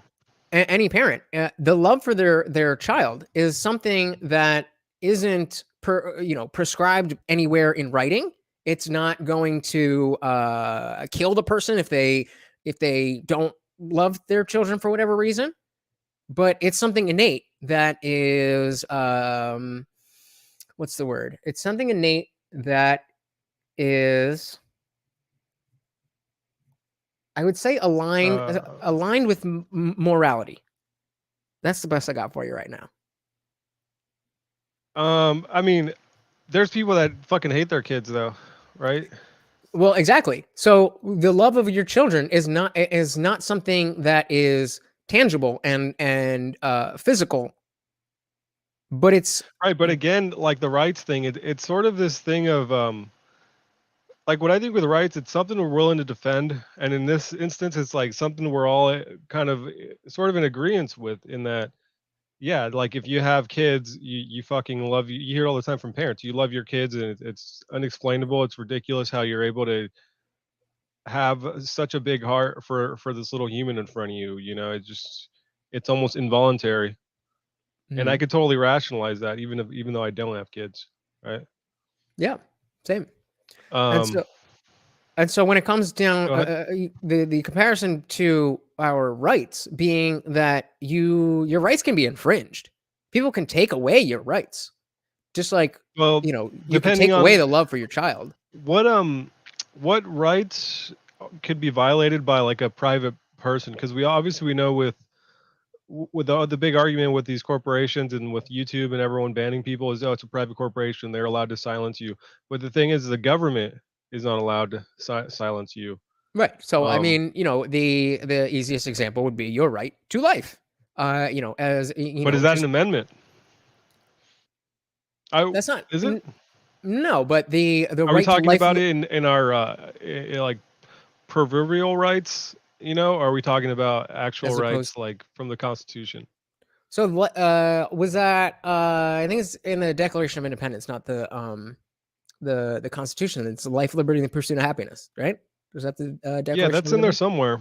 Yeah. So that's something that can be taken away by another person. If somebody tries to harm you, then they're infringing upon your right. You still have the right not to be. You still have the right to your life. They're just infringing upon that right. Yeah, but you don't. It's not a constitutional violation. There's laws in the books. There's state laws in the books for murder, negligent homicide, all that. Yeah, I don't know. Vehicular manslaughter. Right. So what's your point, though? What is my point? I'm looking up where the life, liberty, and pursuit of happiness. Apparently, it's in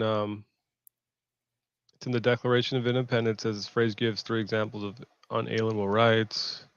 Yep, there you go. So Um, so yeah, any film is saying it's the first sentence. Pascal says sometimes overthinking ideas is not helpful if you're going in circles. Like for example, why apples are named apples? Who enforces this name and why? Why apple? I mean, you're not wrong, Pascal, but as a self-proclaimed philosopher, it's questions like these, like why apples? That's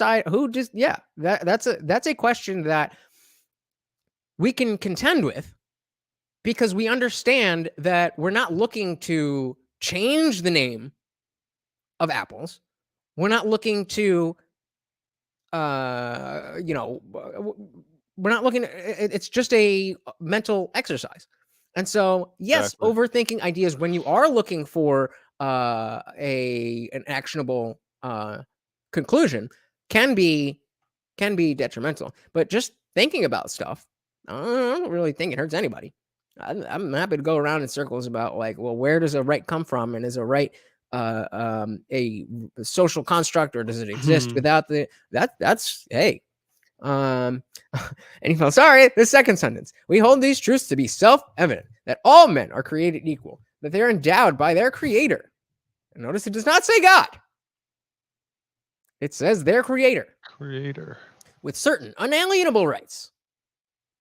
That among these are life, liberty, and the pursuit of happiness. So these are unalienable rights. Not How much is a sentence like that enforceable in terms of, I mean, what we're kind of talking about right now is like these, So it's the rights of, yeah. So it's only thing with the enforceable women? as strongly as the society is willing to enforce it.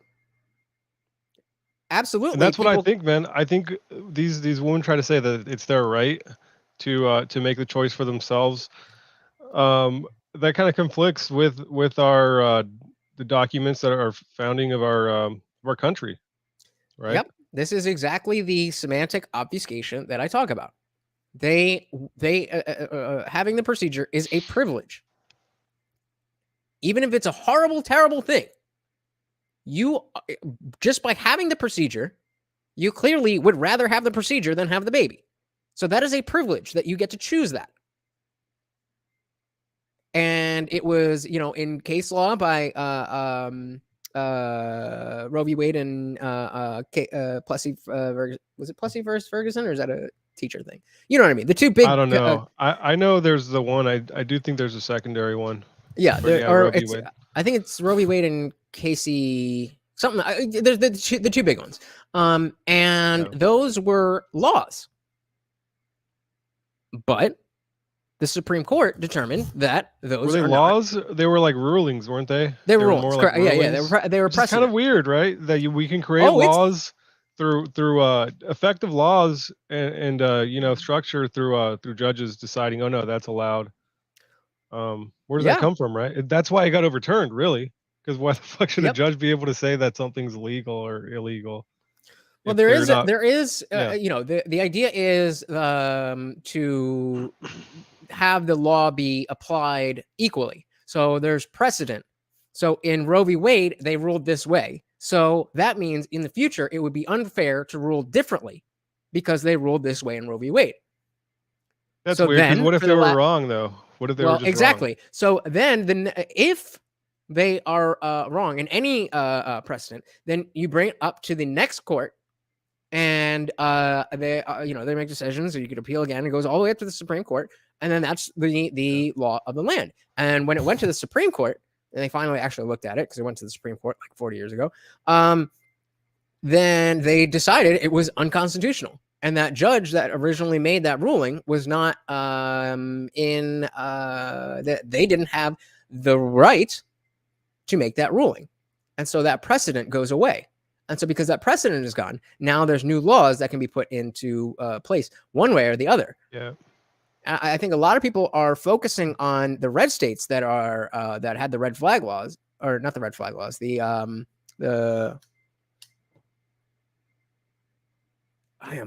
talking about people got to report or something. No, I know I said red flag. What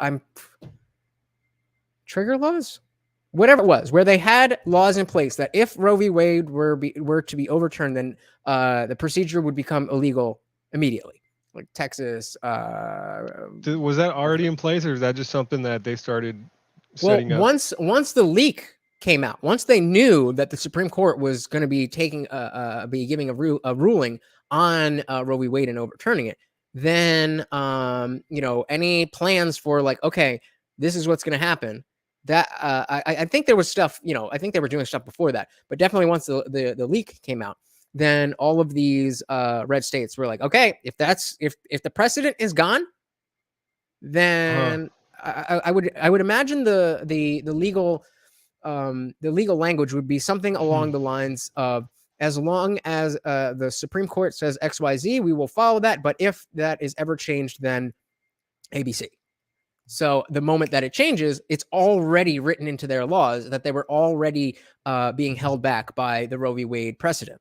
And so once that precedent is overturned, now there's a different standard, and it's you can get real deep into this stuff, and you can get into the weeds, and it's there's no easy answers. Is there any chance that you would change your mind on like because I've heard you say before that the last time we talked, you said it a few times, that you don't think people should do it. These women should do this, right? You don't think they should do it, but you also don't think that the federal government or state governments, whatever, should enforce any type of restriction or de-incentivizing of the act. Well, I wouldn't say any de-incentivizing, but I wouldn't want the government saying you can't do it. Well, that's kind of a sugarcoat for like, okay, how do we kind of de-incentivize other crimes, right? Other things we consider crimes is do you put you in jail. Well, but I'm saying I wouldn't have an issue with the government de-incentivizing it, in the sense that fines, and how would a government even de-incentivize it? That's what I'm trying to think of. Creative ways to do it. Yeah, I'm sure they could. Adding fees and taxes and waiting periods, and think of anything that gets in between you and walking into Walmart and getting a gun right this second. All of those things. Does Walmart even sell them anymore? Sell guns? I don't think so. Actually, I think they might have what I mean. But where because owning a gun actually is a right, and so it should be unconstitutional to have background checks and to have waiting periods and to have all this stuff. But again, it's not as that a society, it's not a should. It's outright is, right. Well, not to get too opinionated. I mean, I think it's just factual, and it's they absolutely are creating these restrictions out that make it harder. I mean, look at right, and I'm saying so there shouldn't be any of those restrictions when it comes to having a firearm, because that is already prescribed in the Constitution. That is a right, unlike having the procedure. That is not a right. Not a right. And so the liberals, any from I have. Do you Gia, do you know what this means? Eliminate Johnson's Great Society? I have no idea what that. Never heard of that one, man. That's new, and I hear everything. I hear it all. Yeah, I thought I did too. I have no idea. What that means. Now it's everything, I guess. With this, go Google that later. Yeah. And so the liberal semantic obfuscation comes in where they're talking about they want a thing. The other side doesn't want the thing. Because they want the thing, they call the thing a right. Now they've strawmanned the people who don't want thing into taking away a right. It was never really a right in the first place. Exactly. Whereas on the other side, it absolutely is a right to hold to bear arms. But the liberals want to put restrictions in place, and I'm not against. Hey man, it's common sense gun control, man. Don't you have common sense? If you're not in favor of these, you don't have any. That's how that works. See, I'm more concerned personally about common sense Martian laws. Yeah, how would they frame that? No, they wouldn't frame it as common sense. Because then that just gives them the ability for us to say, well, it's common sense that whatever, that it's fucking actually human or whatever. They would ironically name it something like the Human Rights Bill. where it's like because they think about themselves, and it's like my rights are being Yeah. infringed, and it's like Oh, it's classic politics. It's just manipulation. I mean, Patriot Act. Hey, we're gonna have this Patriot Act, or that's the complete opposite of anything patriotic. Oh You know, yeah, it's oh yeah. So any film clarifies. You were talking about de-incentivizing the procedure. What is going on with Yeah. my brain right now? Jesus Christ! The Great Society is a welfare program that destroyed the black family. Yeah, everyone talks about that and harps on that, and I mean, I don't know. I don't know if that's important to get into necessarily. Because Yeah, I no, mean, I then you're think just going into like kind of emotional no. Well, I think we arguments. were, because before neither of us could figure out what would that look like. De-incentivizing. Is it I think it's de-incentivizing. Disincentivizing. De-incentivizing. Yeah, you don't have to put the dash, but it's fine. But we were trying to figure out a way, but before we came to all the things they do for guns. Well, one way that I've heard people say the opposite to incentivize people having their kids, which is sort of the same thing, right? Is having kind of like some sort of tax breaks, tax credits for people that are going to have a kid. Mm-hmm. Yeah, So that that's would one way. In the definitely current be system we something have, I that mean, I'm not in support of that shit. They should just stop taking all our money. But obviously in the taxation is system we're in. theft. Yeah, man. I mean, Yeah. that's the idea. Is we're at a place where people think that they should get paid, not to murder the It would baby that work. they There would be made. less. There would be less criminal acts, Procedures? these Yeah. criminal acts, procedures. There we go. If you were to tell the people, we'll give you fucking $5,000 to have the freaking kid, Oh yeah, and we or probably it'd probably have to be more than that, because I mean, how much is a birth just in itself at a hospital? yeah, you're right. It's probably you probably need to go Yeah. 100 grand. You're like, all right, I'll I don't have think the it's kid. 100, but it's like probably 10 or 20 or something wild. I mean, we could look it up, or maybe someone can pull that up. Like, how much is a average childbirth Yeah, someone look cost? that up for us. And Yeah. so anything I'm saying there are tax credits for kids. Yeah, that's what a lot of places Well, do. there's And credits for art when you already have the kid, right? and And the more kids you have, they give you more out of your taxes. I mean, they'll it give you definitely like depends more. on where you live. But yeah, there's lots of. I mean, money's a great incentivizer for anything, really. I Yeah. just don't, So then, okay, what would if you were making the law? You have, unlimited power on just this issue. Here we go. Yes. What? Lay down the law, Jihad. Lay down the Dude, law.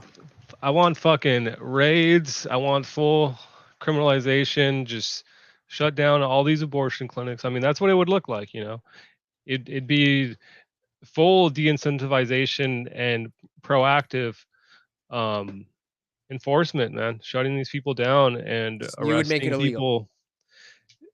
Well, yeah, man. I mean, people will definitely stop doing it as much.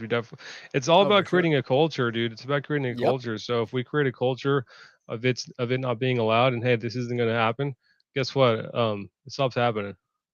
And that's the thing that So no one tells you, or they don't want to tell you. so usually the liberals will start with this, but since I am not a liberal, Yeah. then that is fair to outlaw it. With it being outlawed, would you allow exceptions for the RPA, I think you could say incest. Yeah, see, this is kind of when it becomes kind of superficial when it's like, okay, yeah, outlaw, but then when we get into like minutia. the exception, because everyone's going to have a different opinion. There's plenty of people who think we should all outlaw it outright and criminalize it and prosecute it and so on, and prison people who do it. But then there's going to be the people that say there might be people who are like Elo was saying, well, if the kid has like crazy deformities, then I can rationalize that, or if it was result of unconsensual intercourse, then you can rationalize that. But there are people, and I think even Alex, I want to say Alex Stein. No, not Alex Stein. It's one of the guys that's on Tim Pool's Seamus. You know Seamus, right? Yeah. Seamus What Coffee. is it? What's the card? Seamus, Freedom Tunes. Freedom Tunes. Yep. Yeah, that dude. He says his kind of argument is, well, I don't think any of them should do. I don't care if it's unconsensual intercourse or severe mental deformation, because that guy's super religious and super Catholic, and he's a good guy. So And you almost can't tell that guy. You can't tell that guy, I disagree with you, or you're fully wrong. You know, it's kind of. oh my God, Because I I would don't think he love is. to be in a room just to talk about not even this, but just talking about religion. We're like, bro, not everything. Anyway, Yeah, you're but not. I think his You're position. atheist, right? Yes, Or agnostic. I am an agnostic atheist. Yeah. So agnosticism is whether you know something or not, and atheism is whether you believe Right. in a God or not. And so I don't believe, but I do not know. So agnostic atheist, as most atheists are. What was I gonna say though? The fuck. It was Seamus and. Yeah. So yeah, his position comes from the idea that even if the pregnancy comes from RPay, that's still a child, and that's still a like a child of God.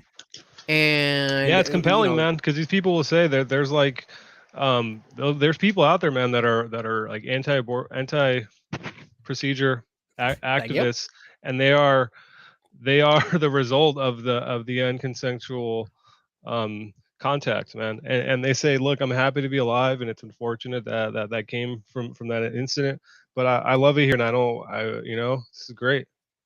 So it's crazy because that person that's a legitimate claim too from them, man. Like, how can you say they're wrong? It's like they're a human being and they're alive and they're conscious, and it's not their fault.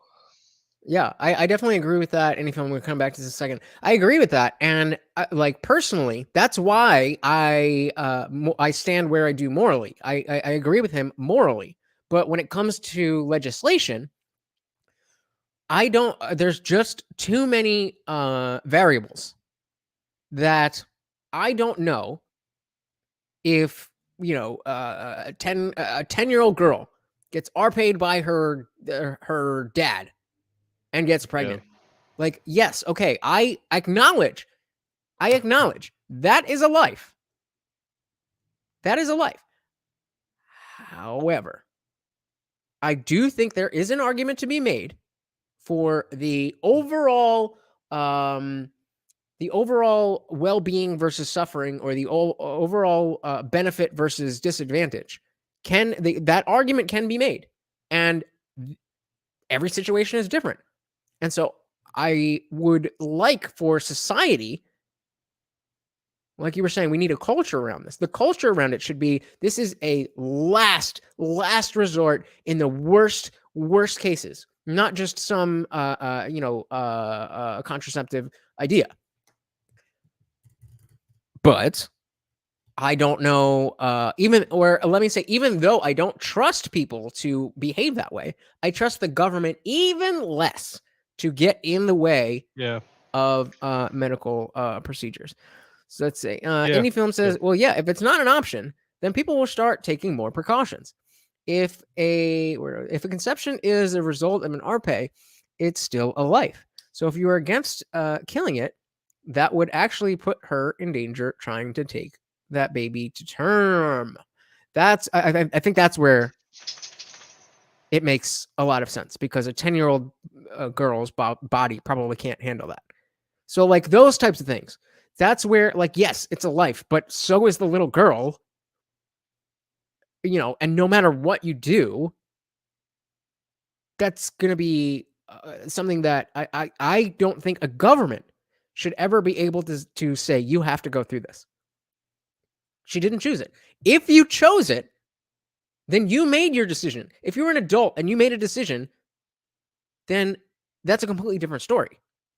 And so I see, that's why I don't want the government making those decisions for us. I want us as a people to be better and not need the government to tell us that we can't do this, because we already agree that we don't want to do it. Pazza says, the goal, Jihad, is to edit this document, the Constitution, as society keeps evolving, to reach a point of almost comfortability to individuals' lives. Doesn't mean perfection, but at least reducing chaos.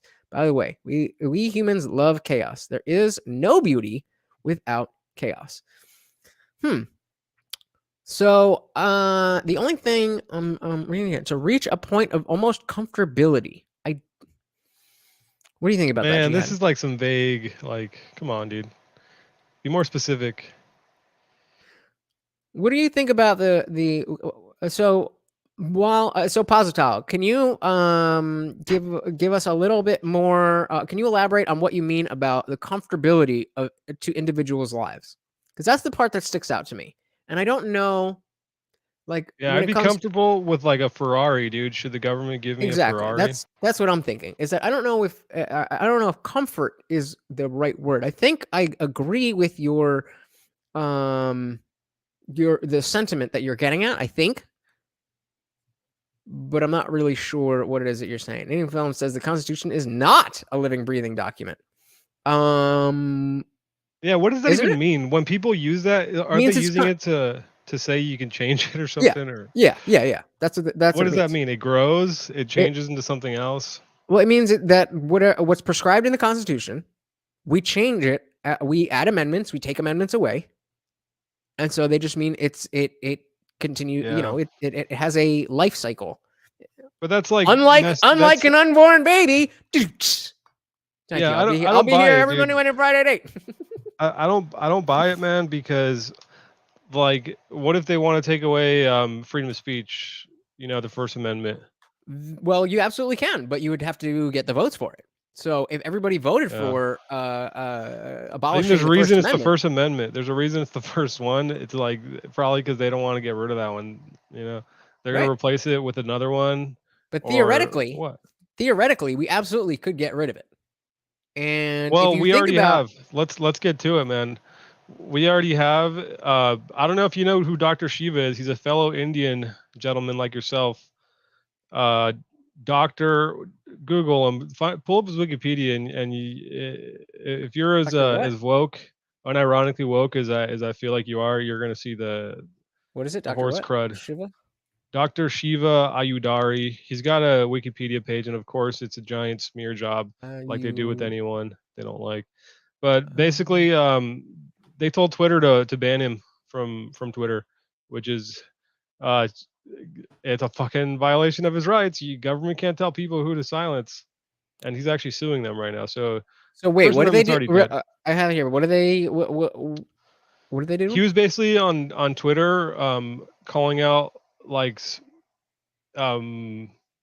he ran for some type of office, and I want to say like Maryland or somewhere in the New England area, and he was basically kind of sounding the alarm, not even on the Trump stuff, man, but on his own election when he was running, how they screwed him over, and it was also on the Trump election with him. Apparently, it's a federal offense to delete the ballot images, which is basically like the history of all the votes, and they deleted them all, which is they're supposed to hold on to them for like several years, and they did it. So he was on Twitter talking about that because they admitted to doing it. It did happen. You could do the research, I'm sure. And Yes. So we got the There it politics and election misinformation part of his Wikipedia. It says on March 17th, 2017, Ayudurai? Is that how you say it? Ayudari. Ayudari. Or something like that. Duari. I feel like I was closer, and then you said it, and now I'm thinking. I'm looking at it. I just forgot, Ayudurai. Whatever. Dr. A. Filed as a Republican. Dr. Shiva. Dr. Shiva. Yeah. No, you said Dr. Shiva. That's his first name. Yeah, it's his first name. Yeah. So Dr. A. Where were we? So on March 17, 2017, Shiva filed as a Republican candidate in the 2018 United States Senate election in Massachusetts, running against incumbent Elizabeth Warren. Pocahontas. He ran as an independent and placed third with 3.4% of the votes. Shiva said Senator Warren was at the top of the U.S. neo-caste system, composed of academics, career politicians, and lawyers/lobbyists. A, quote, spineless clan who never expect to be challenged. Based. Yeah. Is he wrong? No, not at all. He said he would take a science and engineering perspective on problem solving, focusing on immigration, education, and innovation. He called for a secure border. He called for secure borders and an end to sanctuary cities, support for more choices in public education. And for more scrutiny of pay-to-play science research. Ooh, that's good. I gotta look that up for later. Yeah, that's just a science field in like academia today. You know, because is this basically like, we'll pay you to do this study and give these yeah, results? we all know, we've all kind of heard grumblings of this, right? Like, corporations will just pay quote unquote scientists, guys in lab coats, to find whatever results they want, and they'll go around to people shopping around till they get the results they want, and these people know what's up. You know, they're getting paid to fucking find that coincidentally exactly what they're trying to have found. So this is super relevant to the so all right, let's get so Any Film says there's another high profile person, I can't remember who, that Twitter banned as at the request of the government, which is a violation of constitutional rights. Donald Trump. Yeah, they've done it to more than one person. Oh, it's a bunch of people. There's a list. Well, dude, if there's proof of them doing it to someone like Dr. Shiva here, dude, we don't know who they didn't do it to. All these people getting banned. How do you know that they just didn't keep it under wraps and that they're not telling people to get rid of Alex Jones or Trump? Yep. Or anything, or the freaking laptop. You know, they're telling, someone's obviously telling these media sites to silence people. Andrew Tate just got banned from YouTube. Yep. You know, and in the same week he's getting banned from everything. So that's not a coincidence. You know, they're doing it. The First Amendment's dead, man. Absolutely. And the the idea of having of this pay to play science is something that were you ever here for any of the conversations I had with that Indian dude Anirudh? No, I might have missed those. Give me the So cliff notes. he's a young far leftist, and he goes to school for econometrics, and he thinks he knows everything about everything because he knows about what he knows about. And earlier I was talking about that video that went viral of the plastic surgeon, and let's just fucking find it. The plastic surgeon who was bringing up the Stranger Things girl, and I'm trying to talk while I do this. Surgery.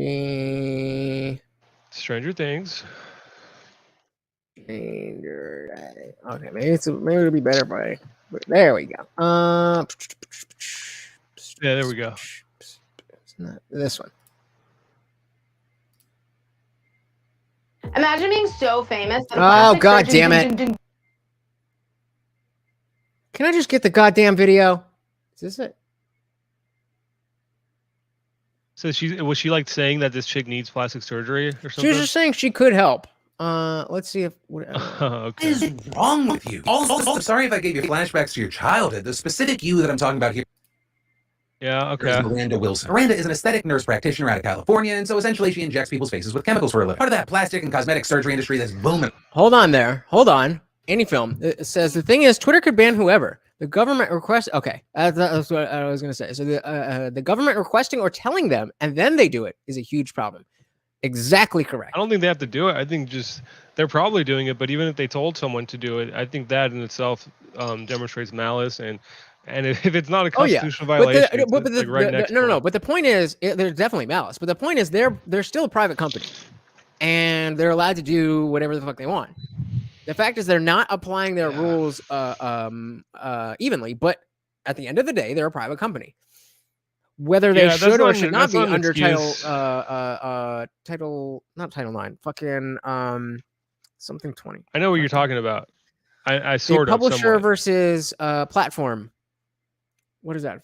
But and Tim Pool's argument, talking about Wikipedia, is that on Twitter, it should be considered a platform, and they can't ban you because it says, IndianJesus says whatever.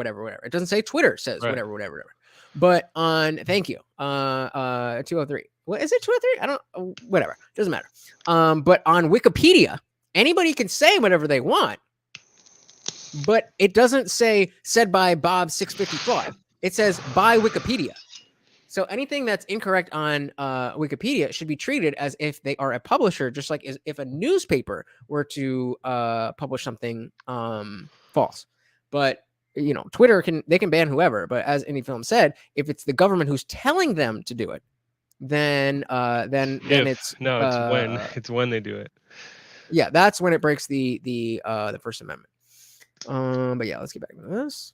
Right now. But the reason today that I'm talking to / about Miranda is because over the weekend I came across this video she put out about a young actress by the name of Natalia Dyer. She plays Nancy Wheeler in Stranger Things. And in this video, unprompted, out of nowhere, she essentially is like, here's how I'd fix Natalia's face. We start by treating those masseters, and we all know how much I love treating masseters to help slim the face. Next, I would actually add a little bit of chin filler just to help fill out her chin and make her whole face more like a heart shape. Next, I would add a little bit to the lips, just a little bit, nothing crazy. Miranda then goes on to talk about other things she would do to her face, including using Botox to sculpt her eyebrows and then unveiling the final results. All right, let's see what the final product would give us. Ta-da! All right, how do we like my Photoshop skills? As we can In tell, fairness, she is hotter and is more with the pointy, and her plastic eyebrows are more- surgery. So. Yeah, and hold on. So when this came out, I obviously Section 230. There we go. I knew it wasn't 203. Section 230. That's the publisher platform thing. Positive, I'll get to this in a second. So when I saw this, I knew what the left-wing Twitter opinion would be, because there's only one. And this Anirudh guy, who before I was the IndianJesus, I used to do a podcast about, with authors about their books.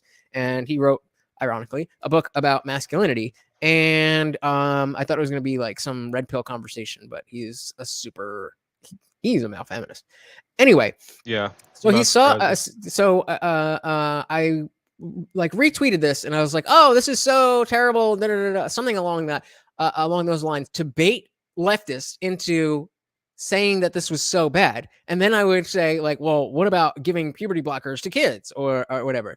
And we ended up doing a full stream on it. He took the bait, and he was trying to argue that what we just watched, is more harmful to society than giving children drugs that will sterilize them.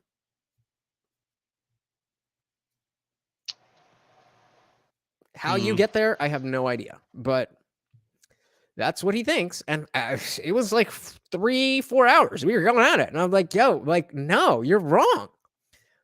So let's see. Posital says,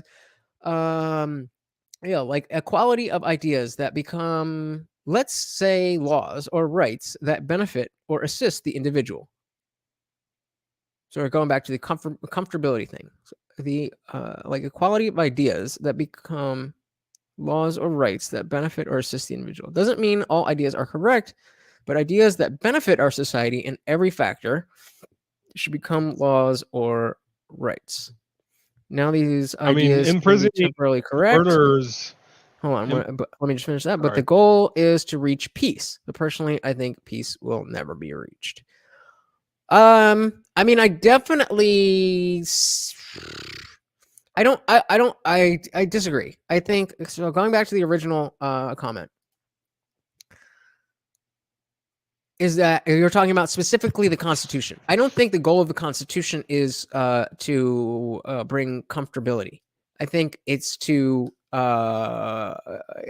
provide fairness and to prescribe our rights. I think those are the two main things that the Constitution is for, and whether and when people want to change it, it's because, in their opinion, it is to better apply the laws.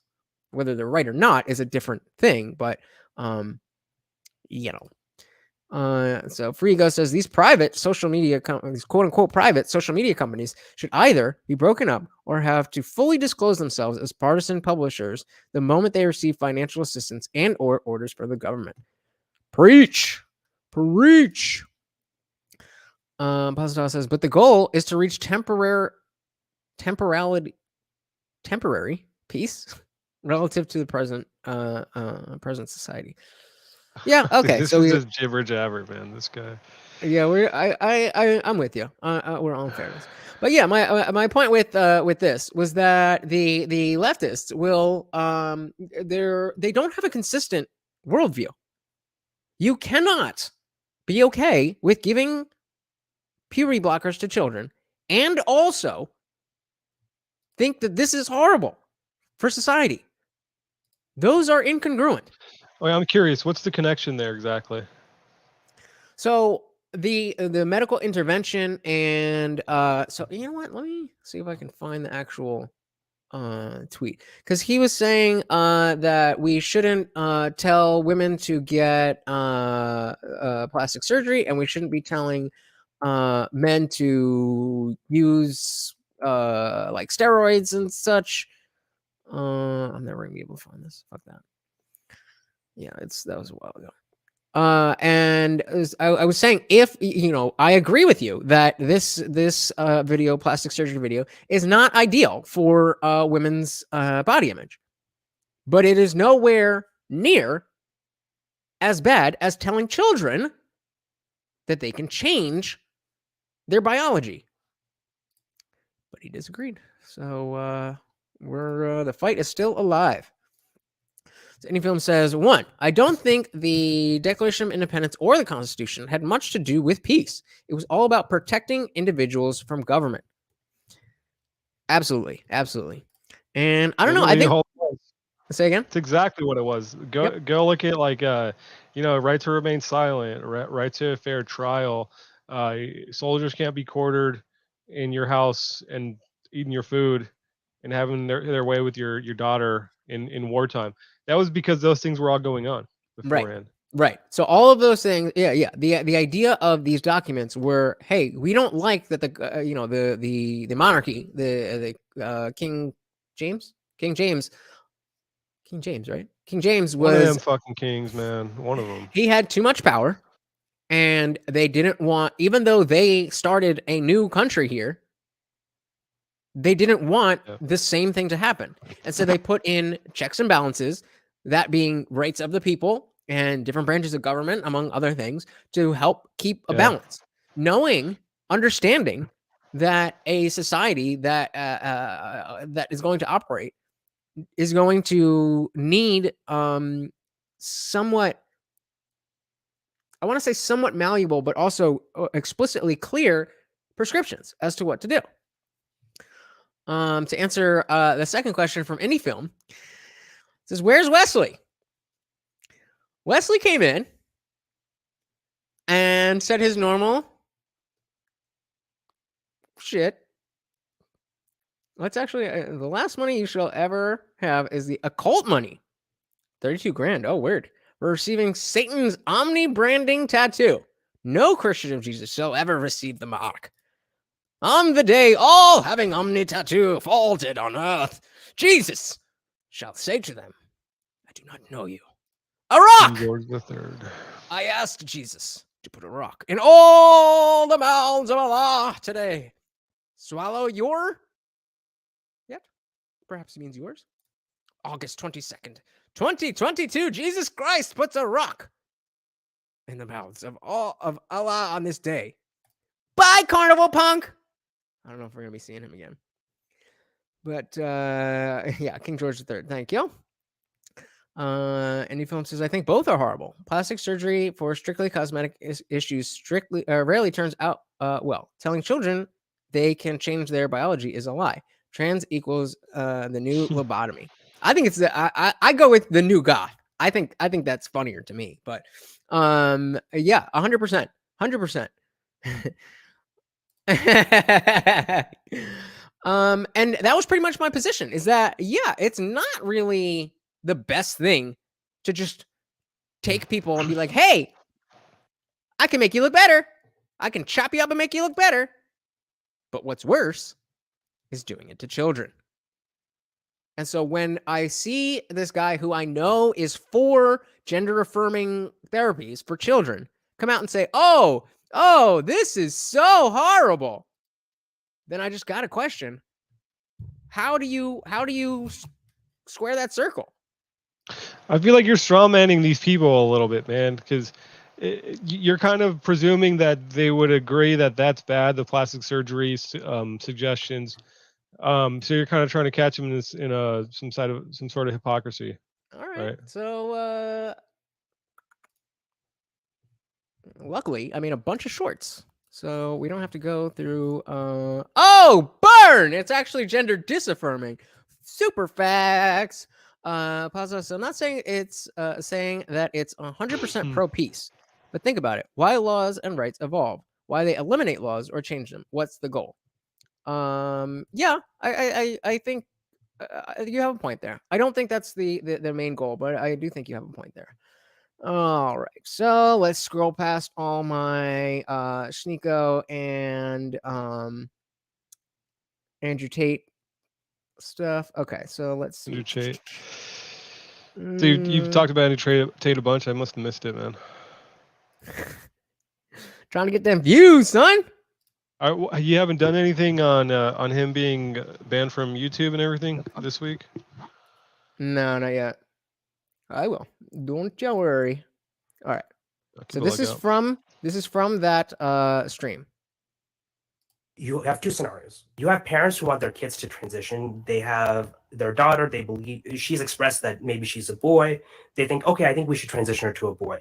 Do you believe that they should buy testosterone? They'll look up on the internet, oh, this is the exact dosage to give to my kids, that they should be able to buy it and inject it into their children? Do you believe that that's something that we should say, loco parentis, that's within the purview of being parents? Or do you think that, would you prefer if they took them to a doctor and the doctor made that decision? I would prefer that they took them to a doctor, but if the doctor's just going to do whatever the people want anyway, then what's the doctor's just a middleman. They're just signing off on it. If they're not actually using that expertise to differentiate between those with dysphoria and those without it, and saying, I'm glad that you brought that out, because we are trying to fix that system. We had issues in the past where doctors would just prescribe medications to make their patients feel which is better. a problem, correct? Which is what we're trying to fix that with value-based care. We fixed it all already. Parents who want their kids to. So that's one short. I don't put the. I'm not gonna play a bunch. I just want to I play. don't like this guy. No, this is good. This is good. But I just see their little gay arguments. Man. Same camp as the physiological ailments. And I think that it is a false dichotomy to say that you either transition your child or they're going to self-delete. I think that's a false. I have never said that. I'm not saying that you are saying that. The point, and my point is that is the notion that's being spread. That is what people are thinking. That is what people are getting attacked for on Twitter. This is what people, I mean, this is. I know that you never take your head out of a book, but the reason people care about this is not because of the raw numbers. It's because of how people feel and what they do when they feel a certain way. Beliefs and feelings lead to actions. So I do care about feelings. So we have. Oh, that was him. I thought that was you saying. And I don't put the. Oh, okay. And let's see if we can get one more good one here. Just hung yourself, my friend. Why is it okay for me to decide that I don't want to take SSRIs if a doctor told me I should? So real quick, he was saying that, if a doctor says that a kid should transition, then they should do that. And I was saying, well, a doctor told me that I should be on antidepressants. And I was like, fuck that. I'm not doing that. And I was like, I can understand that I deal with anxiety. So if I can just treat my anxiety, then I won't have to be on this long-term thing. And guess what? I was right. So that's where this came up. You are free to put whatever you want in your body. That doesn't answer my question. Why? So, okay, better question. Why is it okay to decide not to take this medication that the doctor has suggested, but it's not okay to take this medicine a doctor suggested? Really? Specifically, when the first medication is far more tested. Talking about jabs and SSRIs. Than the latter. No, the vaccines have been far more tested. No, they have. Far more tested. My apologies. So here's the difference. This guy's like a left-wing soundboard, man. Hey, what? He's like a left-wing robot, just Democrat soundboard. Mm-hmm. Yeah, all right, let's do one more. And then I definitely suggest you guys go and check out this stream because it was good. All What right, were so you saying? we're talking about the opioid crisis, right? This is a great problem. It's a great way of showing how we should be critical of institutions and then work to reform them, right? I will say I did kind of, edit this not great, but the point is made. The opioid crisis was when doctors were compensated both by drug companies and by insurance companies for overprescribing medications in the form of opiates. Now, this was especially bad because you would create repeat customers. Which is why this was one of the major reasons why we have seen the massive push to adopt value-based cares like Scandinavia and other countries in the world. So what I thought he was getting at, was that it was only it was the the top. It was like the FDA or it was fire or whatever. People at the top that made the mistakes, and that's what caused the opioid crisis. It wasn't the doctors that knew better. And so even if that was the way that it is, then it's like, yo, that's exactly what's happening right now with the fucking purity blockers. So we had an institution that made a mistake, but because it's a singular entity that we can hold liable, we can fix it and make it better. This guy's a dumb. Realize you're just making my point. So you don't you don't think like kids under 18 should be taking like hormone stuff? I in that stream, I was talking about if like bare minimum, if there's some extenuating circumstance where the kid is like, about to off themselves and they're going into an objective therapist who isn't there specifically to disaffirm. Good luck with that. Well, these days. that's the theoretical though. That that the shit. I just lost my train of thought. What were we talking about? I'm off my game tonight. What the you're fuck? saying you were kind of saying like, okay, if it was like this person's going to kill themselves and they're just totally unsatisfied, then in extreme Right. cases. And if they do get the right medical help, the bare minimum to say like, okay, this is a legitimate case of gender dysphoria that will the depression and XYZ will be solved by a transition. The bare minimum age for that. Yeah. Like it should be 18, but if we're gonna make exceptions, then we could go. I would down to 15 or 16, maybe, with both parents saying it's okay and a doctor or something like that. But when he was the first one about there's one more about driving. Here. There I have a question for you as well. I got a question for you after this. All right. Here, I got this. Let's do that. Everyone who has ever crashed a car at least passed a driver's license test. So does that mean that we shouldn't trust people who pass driver's license tests to drive because they are responsible? False equivalency, man. False equivalency? Or we understand that absolutely. You should not trust anybody being able to drive. You should always assume that everybody else on the road does not know how to drive. Absolutely, yes. Yeah, we should assume that we should make ourselves better, obviously.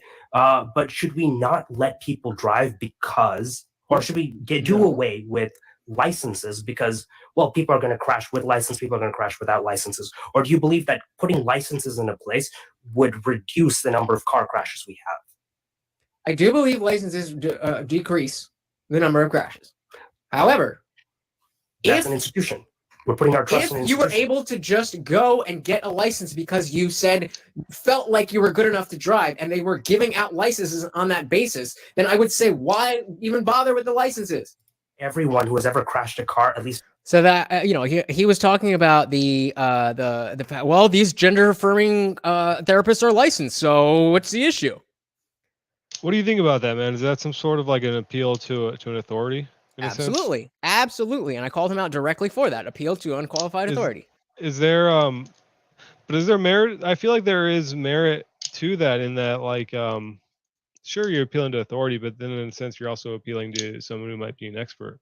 Well, that's why appeal to authority is not a logical fallacy. It's appeal to unqualified authority. If you're saying, I know that the Earth is round because I talked to an astrophysicist, that's an appeal to authority, but that's an appeal to a qualified authority. An astronomer is qualified to give you the ins and outs of how they know that the world is round. But if you say, I know the world is flat, my brother told me, that's an appeal to an unqualified.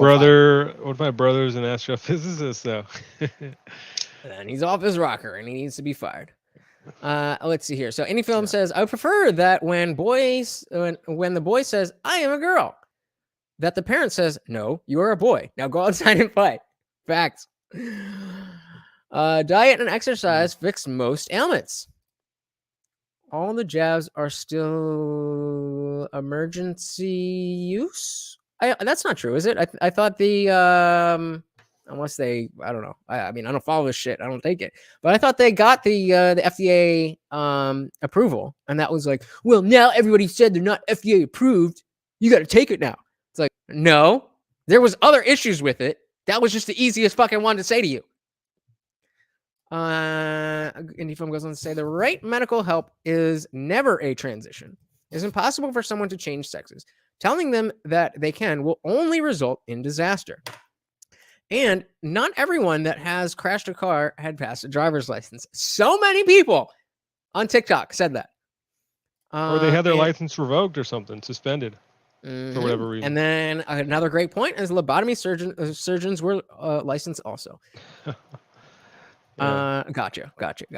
But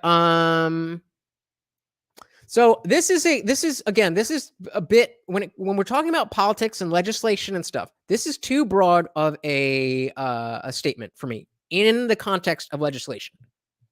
I don't feel like the government has the right to say that you're that even though you have a mental illness where you legitimately think you are the wrong sex, and we have the technology to what's the word I want to use? To see if they're lying or not, or no, just to close that gap. Just to close the gap. You think you're a woman, but you were born a male. Yeah. We have the technology to change your physiology so that you feel like you're a woman, or you look like a woman. In a number of cases, any film says the word is mutilate. You ain't wrong. But in a number of cases, that is a solution. There are legitimately people who have gender dysphoria. There's legitimately people whose lives are better because they have gotten the surgery or whatever. I'm not in favor of the government saying that because most people are just kind of doing this because it's fun and it's in vogue, that we're going to outlaw it. That's not what the government is for. That was my question. I was going to ask you, like, do you think it should be enforced, like, the illegality of it, or what do you think? Say again? How do you, basically, like, the whole, like, 15, 16-year-olds taking freaking testosterone, right? Because they want to transition to, like, being a dude. Do you think you're just not a supporter of it? How do you kind of look at it? Are you, like, not a supporter of it? Do you think?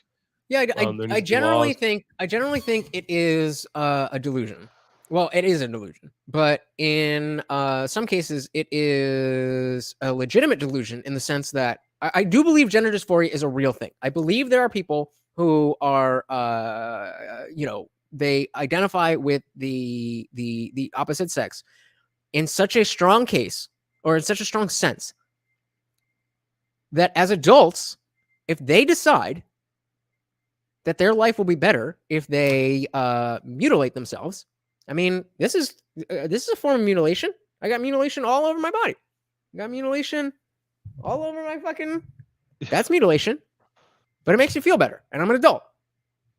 So why should the government, even though it's in the Bible, and some people, a decent amount of people, who should follow that verse but don't. But let's just say everybody who calls himself a Christian actually follows the Bible instead of just uses that as a word for good person. So let's say all of those people are actually Christians. Then they might decide that getting tattoos is mutilation and should be illegal. But we already don't allow children to get tattoos. You can get it. You can get tattoos, I think, if your parents 16. Yeah. I think it's 14 somewhere. 15, 16. But People will that just is do it mutilation. anyways. I used to have, I don't know if you'll be able to see it, but Huh. I should use the other ear, but I used to have that. Actually, I'm going to use the other ear. Believe it or not, These were half an inch large. Nope, that one's bigger. Yeah, you had gauges. Yeah, so believe it or not, those were I had half-inch gauges in my ear. That is definitely mutilation, but made me feel better about myself and made me feel cool. I was an insecure kid. Yeah, it's fashion. I mean, see, personally, I don't see an issue with it.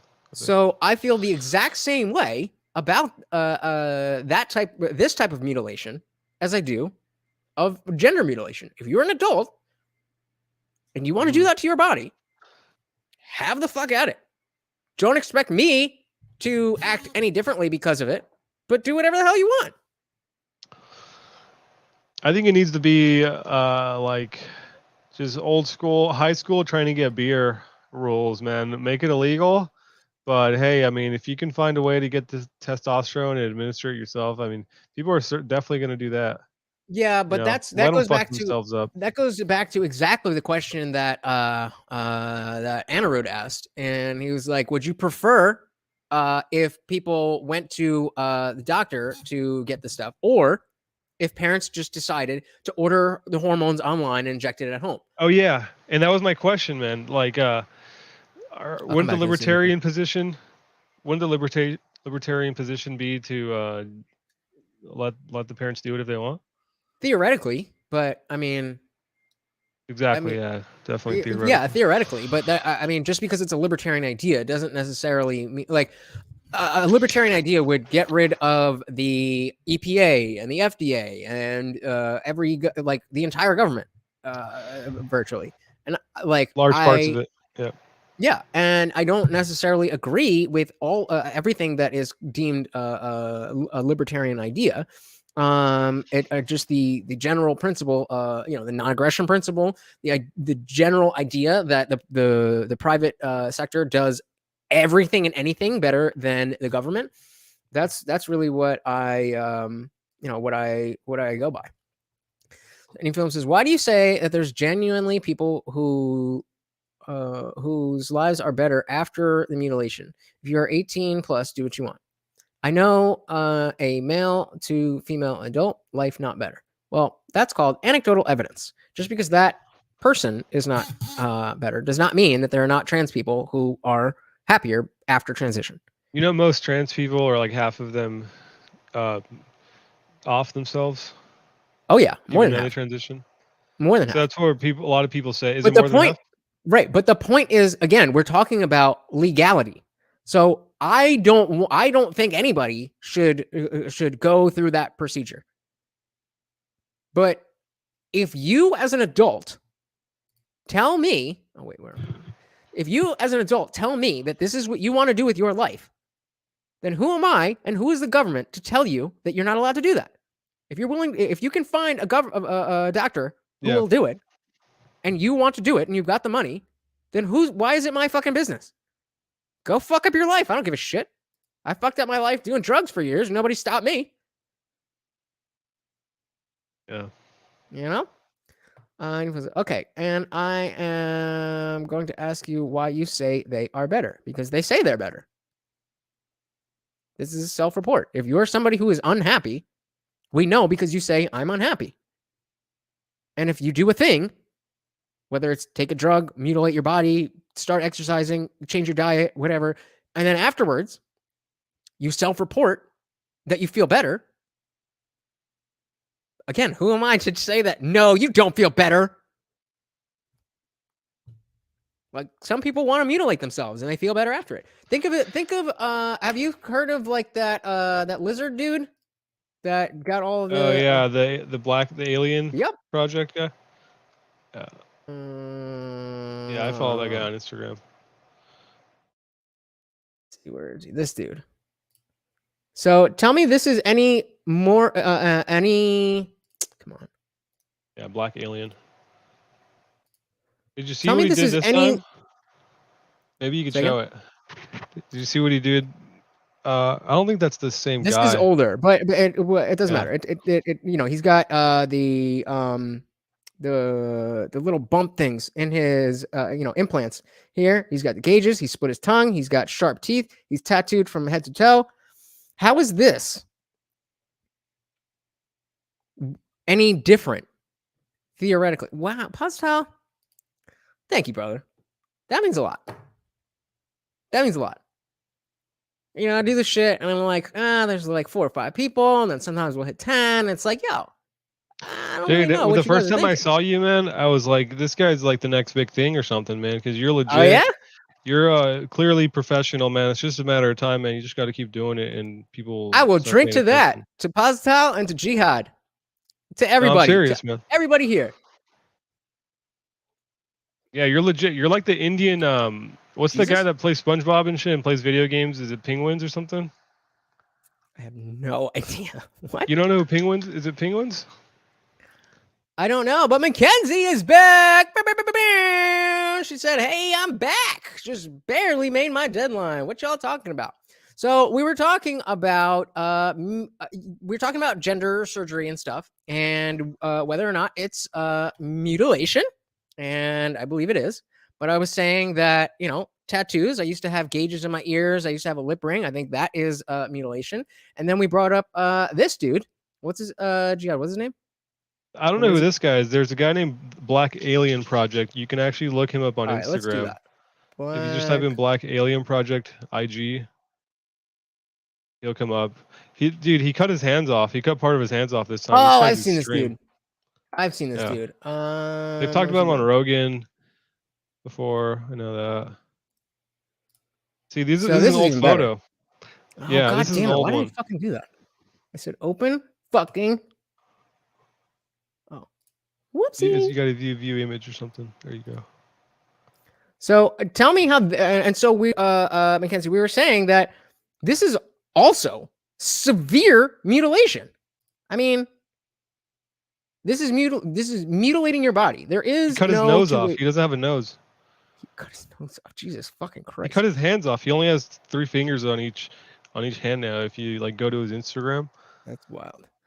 But so the point being, is this not mutilation? Does this guy? I think it's kind of badass. Fair enough. It could be both.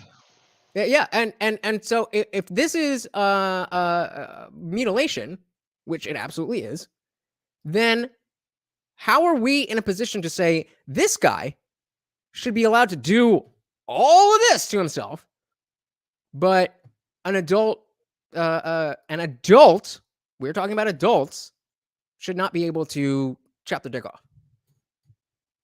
The logic it is kind of isn't really crazy, there. man. It is kind of crazy because I guess there has to be what do you call it, like a barrier or whatever you want to call it, or a point when it's legal. Because what are you gonna make it? You're gonna make it 10-year-olds can start doing these things, and it's like, how does a 10-year-old? These kids are so impressionable. Some of them are clearly being manipulated by their parents, and oh yeah, it's gonna ruin their life. You ever hear about that kid that they botched what do they call it, circumcision on a kid, and they ended up raising him as a girl. The twin? You know about that one? Yeah, there was twins. Yeah. That was in. They talked about that in What Is a Woman? The Did Daily they Wire. really? I haven't seen that. I did a stream on that too. Check that out. And yeah, they were saying that they botched the circumcision, so they just cut his dick off and raised him as a girl for, I think it was somewhere around 10, 12 years. Then eventually he was like, I don't think I'm a girl. Like, and then they transitioned him back. And he offed himself. So real quick, Mackenzie, we are, so we were talking about both. We were making the distinction that for adults should be able to do whatever the fuck they want. That, this started with, talking about Smash Martian, and we were talking about, the moral aspect versus the legal aspect. And then somehow we got here. I don't know how we got to transgender stuff. Shit happens, man. But yep. So now we're at the point of saying, like, kids should not be mutilating themselves. Period. But adults, if you're an adult and you want to mutilate yourself, there needs to why be a should the point where government? it's like, do whatever you want, idiot. It's like, we're not going to stop you. See, I'm back. Any film says, libertarian. Sure, you can have your kids' eyes destroyed because they think they should be blind. Sure, you can take pictures of your naked kid, and I'm not gonna say that. But so yeah, that's the you can take that idea, that notion of being libertarian, of the non-aggression. You should, or rather, you can take that to the extreme. But I mean, I'm sure there's somebody out there who's like, yeah, oh, this is what I believe, but not me. Sure, your kid can take heroin because it helps them sleep. None of those are libertarian ideas. Indulging someone in Are they their not? They used to do that back in the day, dude. Like give the kid a little opium to just shut him up. the milk of the puppy. But that was before they knew what was good. And the kids were like, "Oh man, I'm hurting again. I think I need some more of that stuff, that medicine." They're like, "Wait a minute." And then Indian Film says, "Indulging someone in their mental illness doesn't help them." I agree with you. However, if they have a mental illness, again, let's take it away from gender dysphoria and just general body dysmorphia, right? So let's say you have somebody who is of a normal size, but they think they're fat, so they continue to let's say restrict and purge, and they're down to fucking 80 pounds or something. In that case, starve themselves. Yeah. So in that case, then indulging someone in their mental illness would be saying that I agree that continuing to starve yourself will achieve the goal of having the body that you want. That's not exactly the case with binary transgenderism. If you're looking to go from male to female or female to male, then the idea of I think I'm a female, and I to the point where it fits the psychological definition of gender dysphoria, and I choose as an adult that I want to mutilate my body, and then they feel better about it.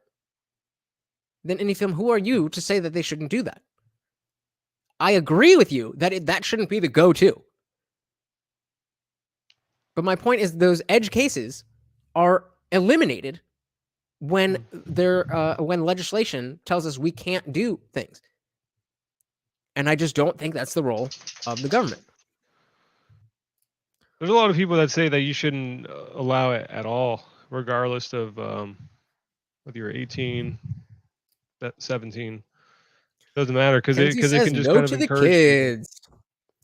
I agree. Get the 80-pound fatty liposuction. That would be. I see a difference between giving an 80-pound person liposuction and giving somebody with legitimate gender dysphoria, that is an adult, the tools to transition, whether that's surgery or whatever else. Speaking about fat. Oh, we're going down a whole nother road now. All right. Speaking about fat, I hate how feminism is making being fat to be normal and okay. That's the comfort. That's the aspect of comfort. That is a leftist idea, that life should be comfortable, and that if we're not comfortable, we're being oppressed. That's where the idea of comfort comes into it. They feel better about it. But do they know? That's I took that from a mix of Chris D'Elia. He was doing this was before his Me Too. Oh yeah. He was doing a fight companion with Rogan and all of them. And I think it was Brendan or Callum was always interrupting him. And every time he was talking and he'd get interrupted, oops! Oh man, did I start using that? Oh, does it work? If you are in a debate and somebody keeps interrupting you, just do that and they will stop interrupting you. And then in Thor Ragnarok, when Hulk just comes out of being Hulk and goes back to Bruce Banner, and he's like, he says something. It's like, "Are they though?" And oops, are they though? I think what the fuck was that? I think D'Elia does something too where he goes like, "Oh really, dude?" And it's kind of on the same. So okay, Same maybe I vein. did take it straight from Feel him. like. Then. That's very possible. So again, I don't really have an opinion. As long as you're not bothering me, do whatever the hell you want. Grow my own mind. That's that. You know, that's exactly it. You know, if you want to do it to yourself, then you're not bothering anybody. If you want to do it to a child, I don't know why this has to be said out loud in so many different contexts and so many different platforms, but you are bothering somebody. Frino says, as a resident fat ass here, agreed. I could use a little more shame. Well, get the fuck off the computer and go run or something. Anyfield says, you keep saying genuine gender dysphoria. Fact is that it is dysphoria. I'm sorry, guys. I don't know what is up with my whatever.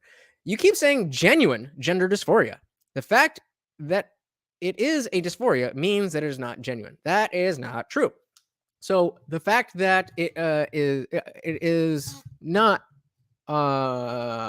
it's not congruent with reality. That doesn't mean that. So again, using a different ailment. Let's say somebody has dissociative identity disorder. They don't actually have other people living in their head, but they absolutely do experience different personalities that are separate from each other. So that is, I mean, I don't think I wouldn't call that a dysphoria, but the dissociation is absolutely real, even though the personalities are not real. And I think if you can, in that situation, if there was a magic pill that would expel the other alters, as they call them, the other personalities from your mind, but it, I don't know, had some horrible side effect, then I would still say that if you, as an adult with DID, decide that you are willing to take this medication, that's up to you. And I personally, I don't care if it's a delusion or not, as Mackenzie said, as long as you keep it to your goddamn self. We all have delusions to different levels. We all have delusions to different levels. We all think we can do this, that, better than this. We all think we're a little bit that. Whatever the fuck it is, you don't have a perfectly objective view of your world. So it's not an on-off switch. It's a spectrum.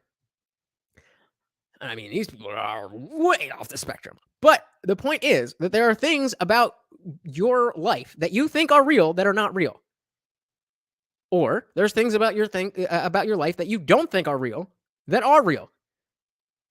Either way, you have the right to live your life as you see fit based on those things, as long as you are not hurting anybody.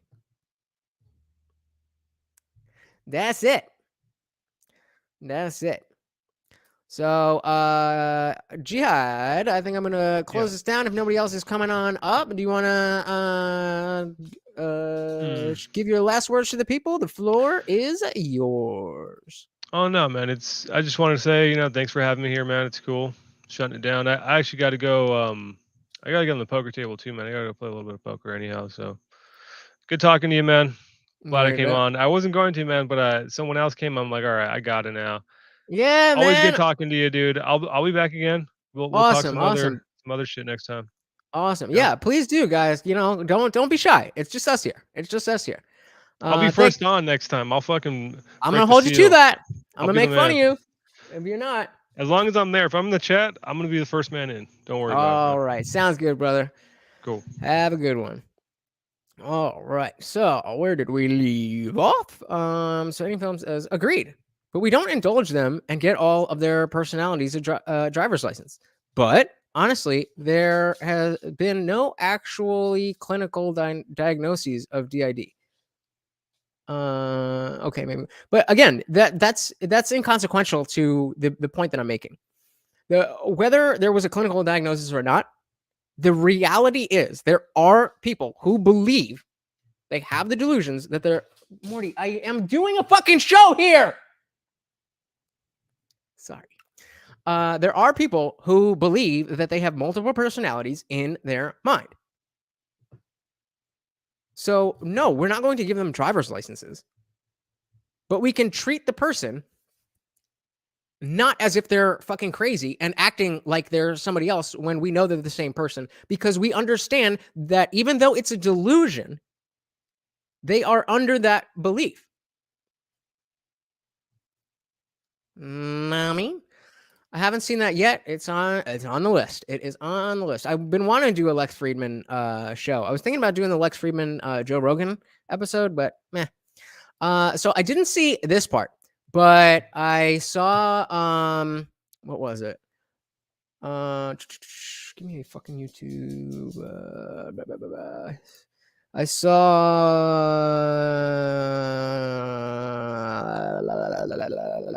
There we go. This Sneeko hosts the best panel in streaming history. It's fucking.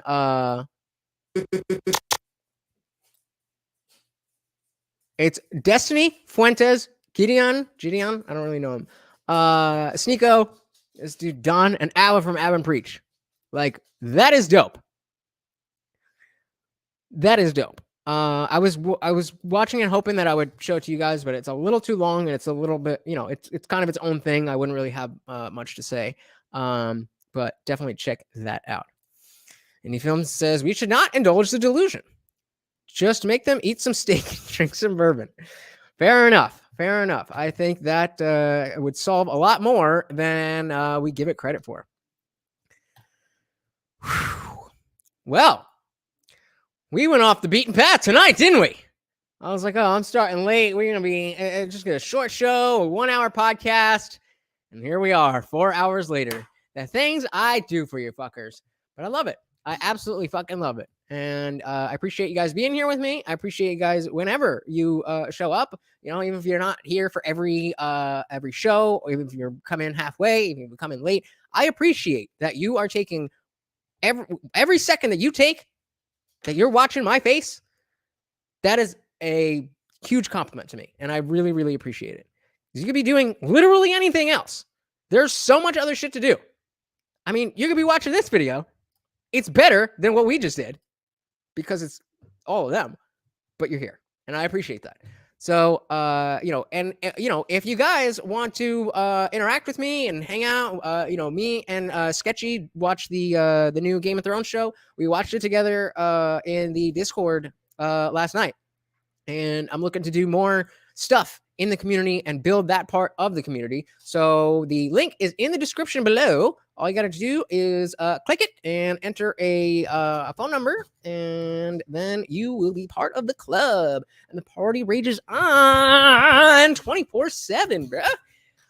Also in that description is some support links. I'm not monetized yet, and my job is super fucking slow because everybody's fucking broke and nobody's paying for dog training. So if you'd like to help out the channel, that would be awesome. But you don't have to do any of that.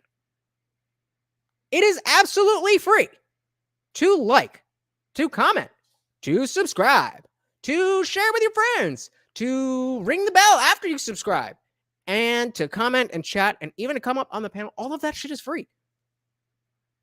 But even if you don't want to do any of that shit, you could just sit at home, think about how great this channel is and how awesome the Indian Jesus is, and that'd be all right too.